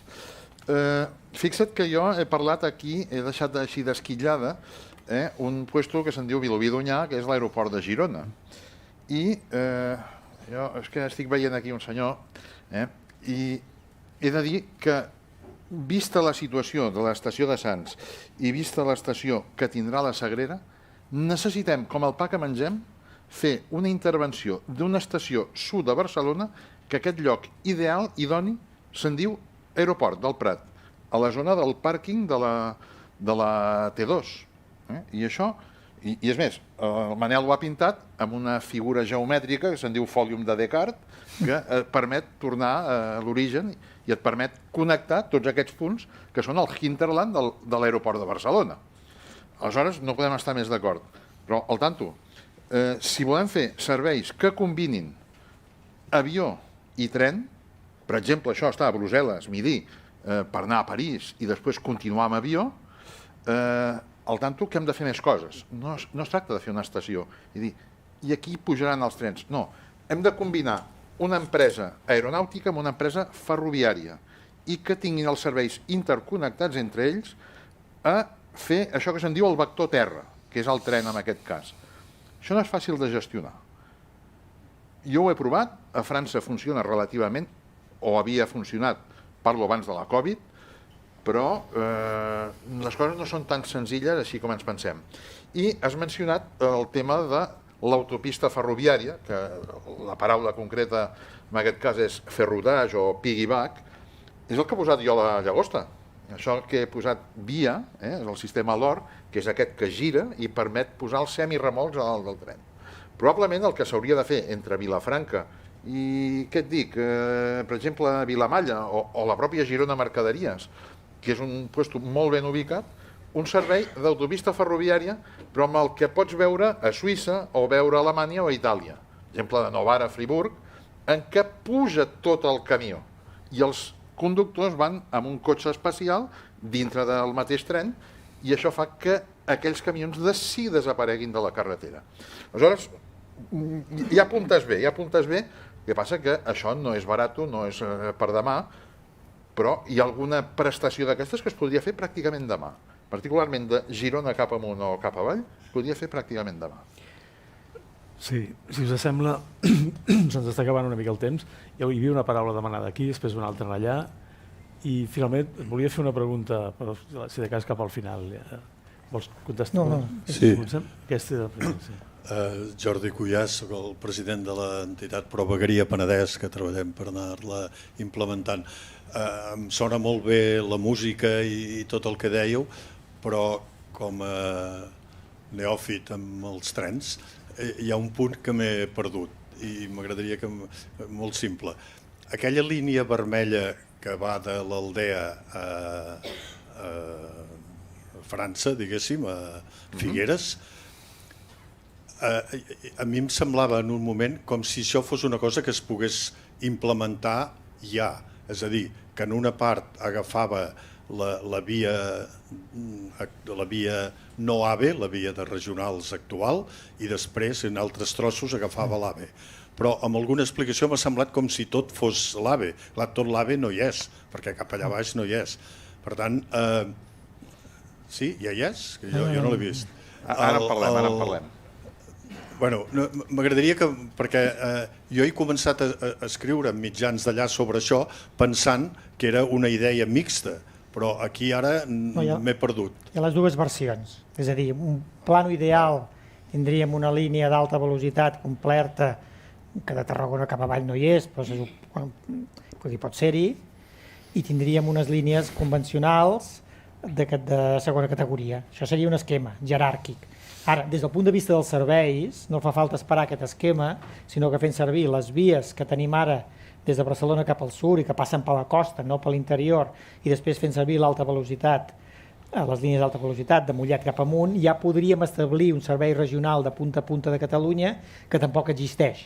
Per tant, sense tinguer d'esperar a un esquema simple al futur, tenim possibilitats de començar a implantar serveis regionals en aquest moment per altres, que per altra banda ja n'hi ha alguns que existeixen. És a dir, per tant, són dues hipòtesis de treball diferents. Aviam, permetem fer un incís. El tram que va de Camp de Tarragona, Vila-seca, fins a València inclòs, allò no ho gestiona Adif xarxa convencional, sinó que allò està adscrit a Adif alta velocitat. Què vol dir això? La línia de Tortosa, els regionals que van per aquelles línies d'allà baix, permeteu, no sé els números d'aquestes línies, aquella línia és un tutti frutti. Passaran trens d'alta velocitat pròpiament dits, trens regionals, trens de rodalies, trens de mercaderies i fins i tot material sense servei.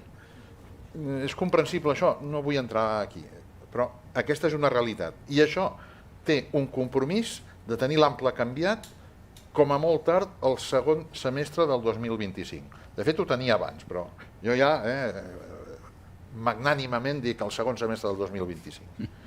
Potser he acabat de complicar-ho més, però això són fets concrets. Sembla que el que dieu és que hi ha una idea, que és la clau del que es diu aquí, de vertebració del país, que hi ha uns mitjans que ja hi són i que cada moment s'haurien d'anar utilitzant els que es puguin. Sí, això està en execució ara mateix. Aquesta obra que dic està en execució.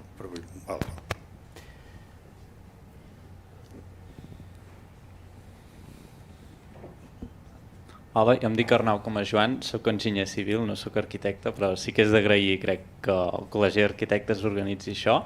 Llavors, jo anava a fer una pregunta molt relacionada amb aquest últim tema, que és segurament amb el tema aquest de que la línia cap a Tortosa, doncs, per això de no tenir una planificació ferroviària a llarg ni a mig termini, però que sí que es van avançant coses com aquest canvi d'ample que es preveu, una mica implicarà que a nivell de servei haguem d'anar improvisant, potser, o no, solucions. Llavors, la pregunta era bàsicament quines oportunitats creieu que poden haver-hi respecte a aquest servei regional des de Tortosa i quins perills pot ser que hi hagi de possible voler conservar el servei molt similar al que tenim ara amb possibles intercanviadors o no sé si m'explico. Sí.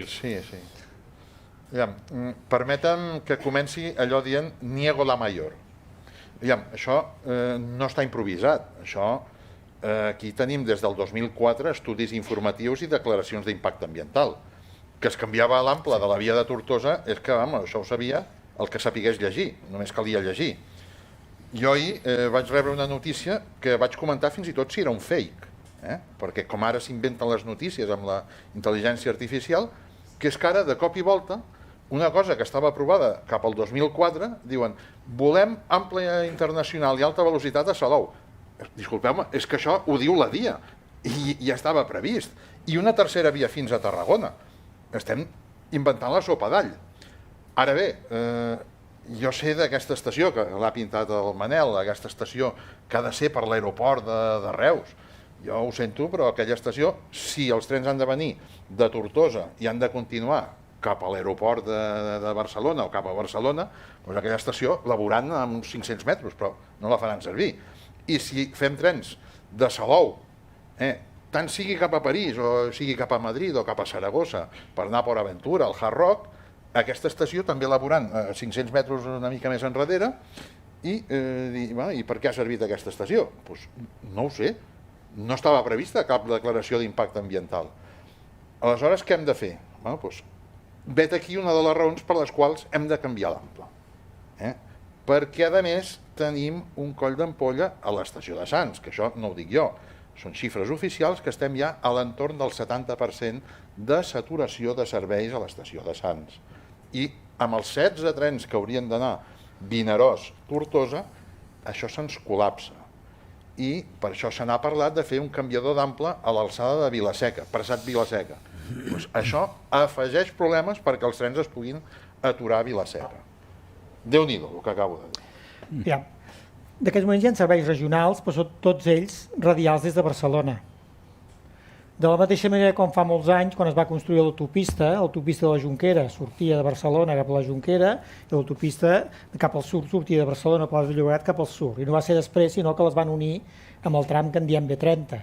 Però encara físicament, diguem, el nus complicat és el de la continuïtat, quan hauria de ser que el complicat fos sortir-ne i que el que fos net i polit fos el pas per l'interior. És a dir, que per construir un corredor prelitoral, primer hem de construir mirant-ho com dos accessos a la capital de Barcelona. I amb el MLAB hem fet exactament el mateix. Tenim l'accés pel carrer Mallorca i per darrere hi ha unes deixadeses. I el ferrocarril, la R8, es va construir primer com a tren atòmic, que se'n deia, per no passar mercaderies perilloses pel centre de Barcelona. Els serveis regionals continuen sent radials a Barcelona, però Sants està en una situació crítica de capacitat. 2. Tindrem els nodes de Volpelleres i Hospital General que un dia d'aquests cauran, un dia d'aquests o els pròxims anys. Per tant, diguem-ne, l'opció de tenir un servei regional que sigui al llarg de la vall prelitoral i que no passi per dintre Barcelona, les circumstàncies ho porten com una situació lògica. I encara que es tingui el sentiment de que potser t'has de desplaçar en ferrocarrils de la Generalitat fins a Sant Cugat, doncs es pagarà aquest preu perquè no hi haurà cap altra via. Però, evidentment, hi ha una resistència molt gran a llegir El País, que té una estructura prelitoral, la columna vertebral passa per l'esquena i no per la cara. Aquest és el problema. I Barcelona ha d'entendre que té una estructura darrere i que algunes coses estan a davant i altres estan a darrere. I això és un reconeixement d'estructura de país. Per tant, aquest servei regional des de Tortosa fins a Figueres acabarà caient. Però no tant per un mite, sinó també, o per un ideal, sinó també acompanyat per les dificultats que ho ajudaran a portar endavant. Bé, abans s'ha parlat d'autobusos i sembla que la desgovernança només estigui a l'alçada del ferrocarril, però és que la desgovernança dels autobusos és brutal. És a dir, Catalunya té dues realitats.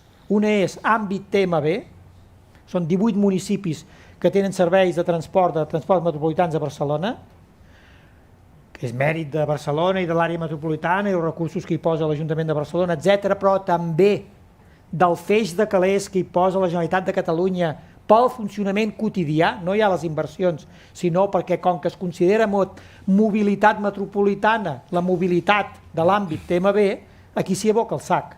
Però és que la resta de Catalunya és un desert. Per tant, la manca de governança dels autobusos a la resta és aclaparadora, una cosa bestial. És a dir, únicament s'han fet algunes línies radials express, però no s'ha tocat ni una sola concessió de les que hi ha. Quan aquestes concessions reajustades en les seves línies de pas, pactades amb els concessionaris, ho hauria donat per molt. I es diu, no patiu, el 2028 caduquen totes les concessions. Llavors ho farem nou. No patiu, perquè les prorrogarem totes. És a dir que l'escenari que anem, l'escenari dels autobusos també és una desgovernança radical. El que passa que avui no hi hem entrat. I radial també. Hi havia, si us sembla, l'última paraula. Hi ha alguna altra paraula demanada a part de... Ostres. Fem aquestes dues i després anem tancant. Bé, moltes gràcies, sobretot per la vostra insistència. Tot això tenim en compte de l'important suma econòmica que això representa. Ja tenim pensat com exigir aquest dèficit que tenim en infraestructures en els pressupostos del més enllà i com ho acabarem financiant això.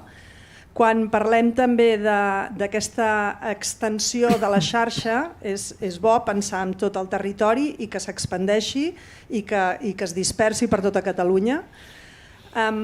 Acabarem que pobles i comarques que no tenim ferrocarril, al final haurem de treballar a les indústries que tenim al poble, perquè no ens deixaran sortir si no és amb autobús, perquè no podrem anar a treballar si no és en bicicleta o en bus de rodalies de comarques, perquè ens limiten les carreteres, però no pensem que aquestes indústries que estaran localitzades en pobles que no tinguin tren hauran de poder arribar a les mercaderies dels trens en els municipis, i aquestes carreteres ara s'estan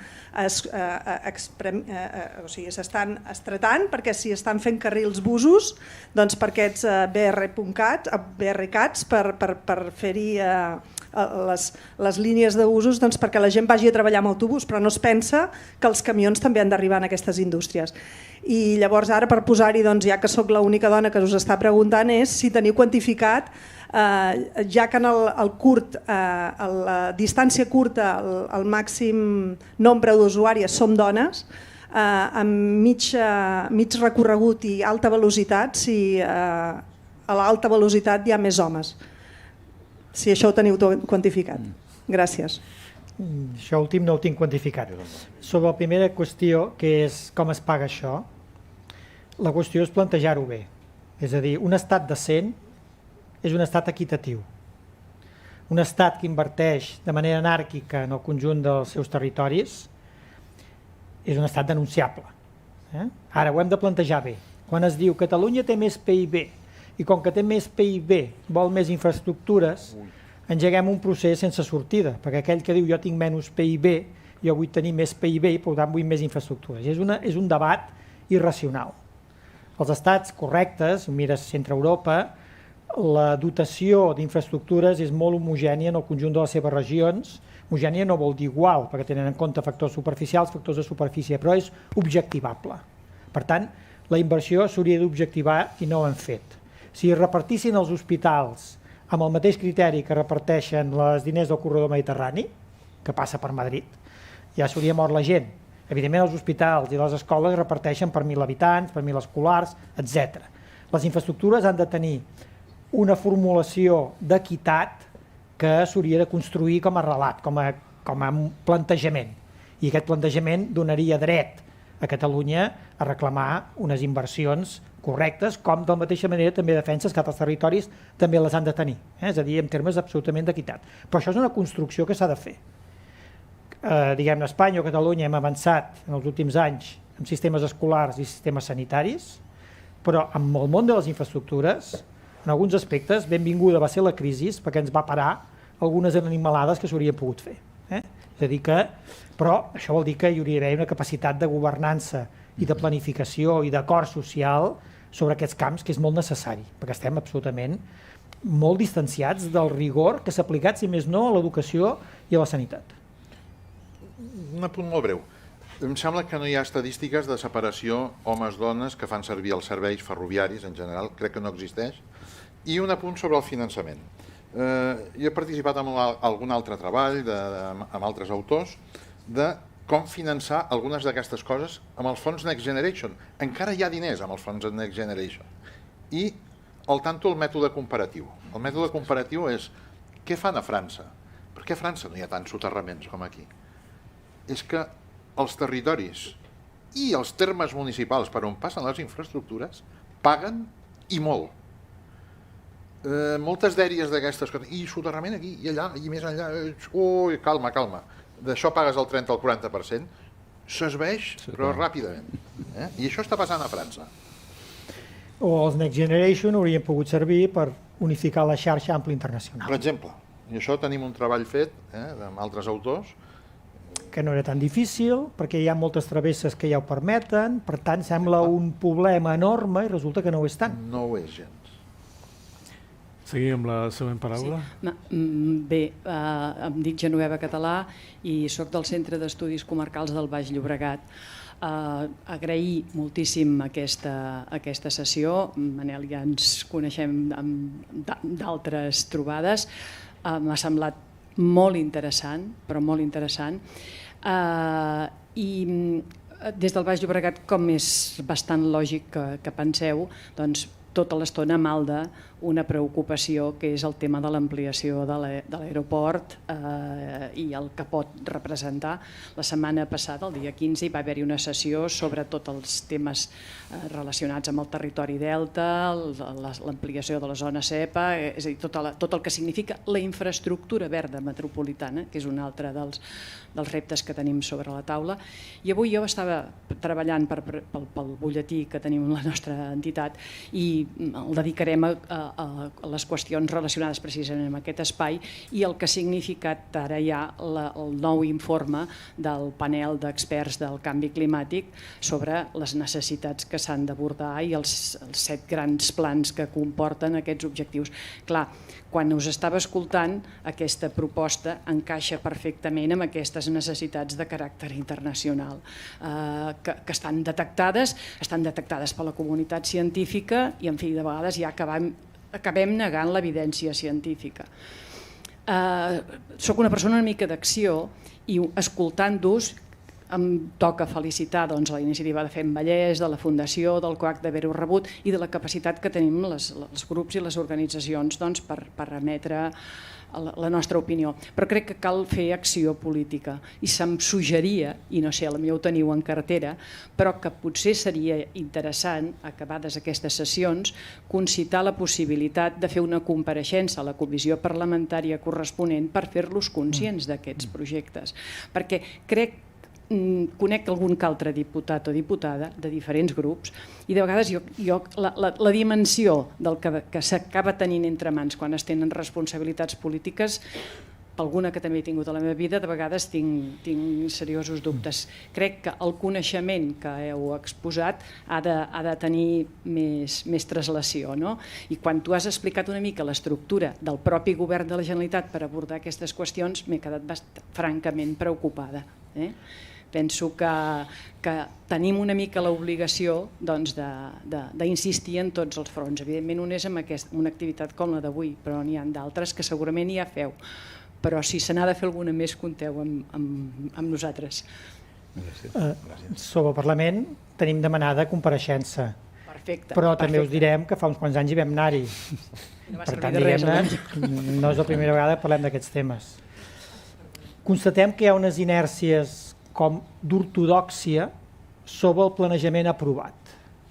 És a dir, allò que toqui el PTMB o el PIT o el no sé què, de vegades es converteix en una ortodòxia política com de dogma de partit. És a dir, que costa molt remoure una miqueta algunes inèrcies que l'administració, fetes en èpoques de més eufòria, però que continua mantenint. Sí, però voldria afegir que aquestes inèrcies hi són, però en el sentit ideològic. Però després en l'execució no hi són, perquè l'execució sempre va retrasada. Vull dir que aquesta és una altra qüestió. És a dir, tu deies que eres una persona d'acció i aquests plans no són d'acció, són plans per estar allà emmarcats i molt bonics, però després no passen a l'acció. Jo penso que l'important és que arribin a l'acció i l'execució. I la receptivitat sobre un cert esperit crític de quins són els nostres referents de planejament és molt baixa. És a dir, la crítica s'admet molt poc. Us sembla, passem l'última paraula? Si encara hi és. Mira, hola. Se sent? Sí. Vale. I jo volia dir 3 coses. La primera cosa és, heu parlat sempre de la part de detrás de Barcelona, del Vallès, però no heu parlat de fer un tercer túnel a Barcelona per la congestió de l'estació de Sants. I el tercer túnel, vull dir, jo no... Però jo el que veuria seria fer migrar la línia de la costa del Maresme i fer un túnel per la diagonal entre Sant Adrià i Esplugues i empalmar-ho amb la nova línia que es vol fer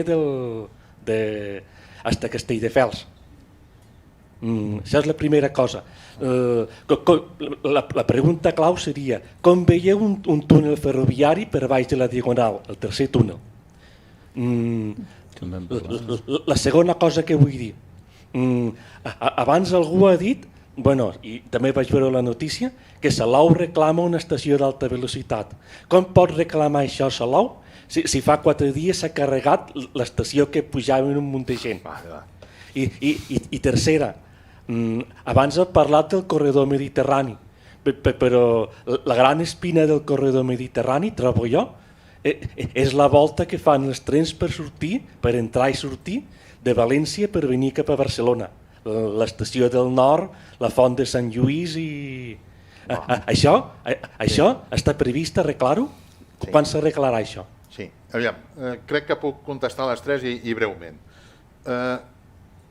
Del túnel de la Diagonal potser no toca dir-ho, però la primera d'aquestes conferències de vectors de futur vam parlar d'exactament això, d'un túnel per la costa. Es pot fer per la diagonal, es poden fer moltes coses a molts puestos, però que siguin concretes amb una distància petita, probablement és la distància més petita i relativament més fàcil de fer. Però no vull entrar en aquesta discussió perquè es pot fer per la diagonal. És més, el Manel va presentar diverses opcions, diverses alternatives. En segon punt, aviam, això de que vulguin fer ara una estació, jo he començat dient que pensava que era una fake news, perquè efectivament es porta 10 anys fent exactament el contrari i ara de cop i volta es descobreix una cosa que estava prevista a la normativa. No vull crear polèmica, però llegint el butlletí oficial de l'Estat es pot saber per què no es va fer això i qui va posar les condicions perquè això no es fes. Això ho deixo com a exercici i si volem un dia mirem el butlletí oficial de l'Estat, la modificació de la declaració d'impacte ambiental. La tercera qüestió, València. València, vam tenir amb el coordinador del corredor mediterrani, el Josep Vicent Boira, del que tenim una bona relació i a més tenim una bona relació personal, ens va explicar i és la persona que ha dut a terme i amb bon criteri. I és veritat que València necessita donar una continuïtat del tràfic del sud cap al nord, però clar, es fa una estació passant més o menys per on està el que és aquesta avinguda central que va espetegar el carrer Xàtiva a l'estació de València Nord i es va sortir pràcticament a l'alçada d'Alboraia, a dalt de València. Amb això, què es vol fer? Fer via per alta velocitat, via pels rodalies, essencialment els de Castelló, i els trens de mercaderies, tant que venen del port com de la Font de Sant Lluís, continuarien passant per Serraries, el túnel de Serraries, el túnel del Cabanyal, i acabarien empalmant aquí més a l'alçada t'hem dit, el poble de les Xufles, Alboraia, doncs tiraria cap amunt amb 4 vies fins a Castelló. El problema és Castelló. Ara es crea un nou tap a Castelló. Però això ja és una altra història, això li vam fer palès, si te'n recordes, Manel, i vam dir, però aquí ja ens hem topat amb d'altres qüestions i altres consideracions. Que s'ha de fer allò? Sí, és veritat, s'ha de fer. Però és que al Vallès també s'han de fer coses, perquè ja heu vist, jo aquí no entro en ideologies, ni política, ni tinc cap actuació, però la gràfica diu el que diu. I tots aquells trens, no sé com els passaran cap a França, perquè hi ha capacitat. I el TAP el tenim aquí, tenim 15 quilòmetres d'aquí. I això n'hem de ser conscients. Crec que amb això ja he donat les respostes, o sigui, totes elles. Bé, doncs, jo volia fer una pregunta, concretament, tu que has picat no sé quanta pedra amb temes polítics, és a dir, en el moment en què hi ha la proposta, hi ha la reflexió, això s'eleva, diguem-ne, o es traslada, aquí d'alguna manera ha de començar a iniciar la presa de decisions perquè s'executin les coses, no? Hem parlat d'actituds més o menys actives. El que passa que una mica ja s'ha comentat, que tu també ja ho has contestat, però exactament la diagnosi de quan tu piques les enormes portes, sigui el Parlament, sigui a nivell municipal, que n'has fet moltíssimes d'entrevistes municipals, exactament quin és el marc polític que necessitaríem perquè això traspassés a lo pràctic, no? Jo crec que és més acord social, és a dir, més acord de... És a dir, tot aquest desgavell no hi tenim cap responsabilitat els professionals, tots, enginyers, arquitectes, etc. Home, n'hi tenim, perquè no és possible que aquest panorama, sense, diguem-ne, amb tots els professionals tapant-nos els ulls, sigui possible. Per tant, aquí hi ha responsabilitats de moltes entitats econòmiques, professionals, etc. I, per tant, si no hi ha un cert treball social, un cert debat públic que endreci aquestes qüestions... Diem-ne pressió? Sí, diem-ne pressió, però també és elaboració. Primer és elaboració i després és pressió. Però el nivell d'elaboració que hi ha és coixet. Per tant, diguem-ne, ens correspon treballar-ho com perquè després poder fer l'encàrrec. El polític de vegades té una visió molt a curt termini, dels 4 anys que hi és, del pla que ha d'executar, de lo que ha heredat i executar el que ha heredat i potser deixar alguna cosa que ja no la inaugurarà, sinó simplement deixar encarrilada. Jo penso que el principal dèficit és col·lectiu. És més, si es va fer aquest país o els ajuntaments o a l'escala de país algun pas important diguem, als anys 80, va ser perquè hi havia uns encàrrecs previs i unes evidències del que es havia de fer sobre infraestructures, sobre sistema sanitari, sobre sistema escolar, sobre aquests camps la societat hi havia treballat. Jo penso que ara tenim un dèficit de treball social i professional. Per tant, és bo que ho fem a aquesta casa i és bo que continuem treballant-ho en aquesta línia. I que ho fem públic, a més a més. Evidentment. Que ho divulguem el màxim possible. Bé, doncs, moltíssimes gràcies per la vostra assistència, tant la que en diem fila 1 com els components de la taula. Us convidem a la propera sessió, que serà el 18 d'abril, Governança regional i organització de país, tot i que podria ser que hi hagués alguna petita modificació. En fi, i sabeu que aquestes sessions estan gravades, estan penjades a la web del Col·legi d'Arquitectes i a més poden seguir online. Vol dir que moltíssimes gràcies i si us ve de gust ens veiem a la tercera. Gràcies.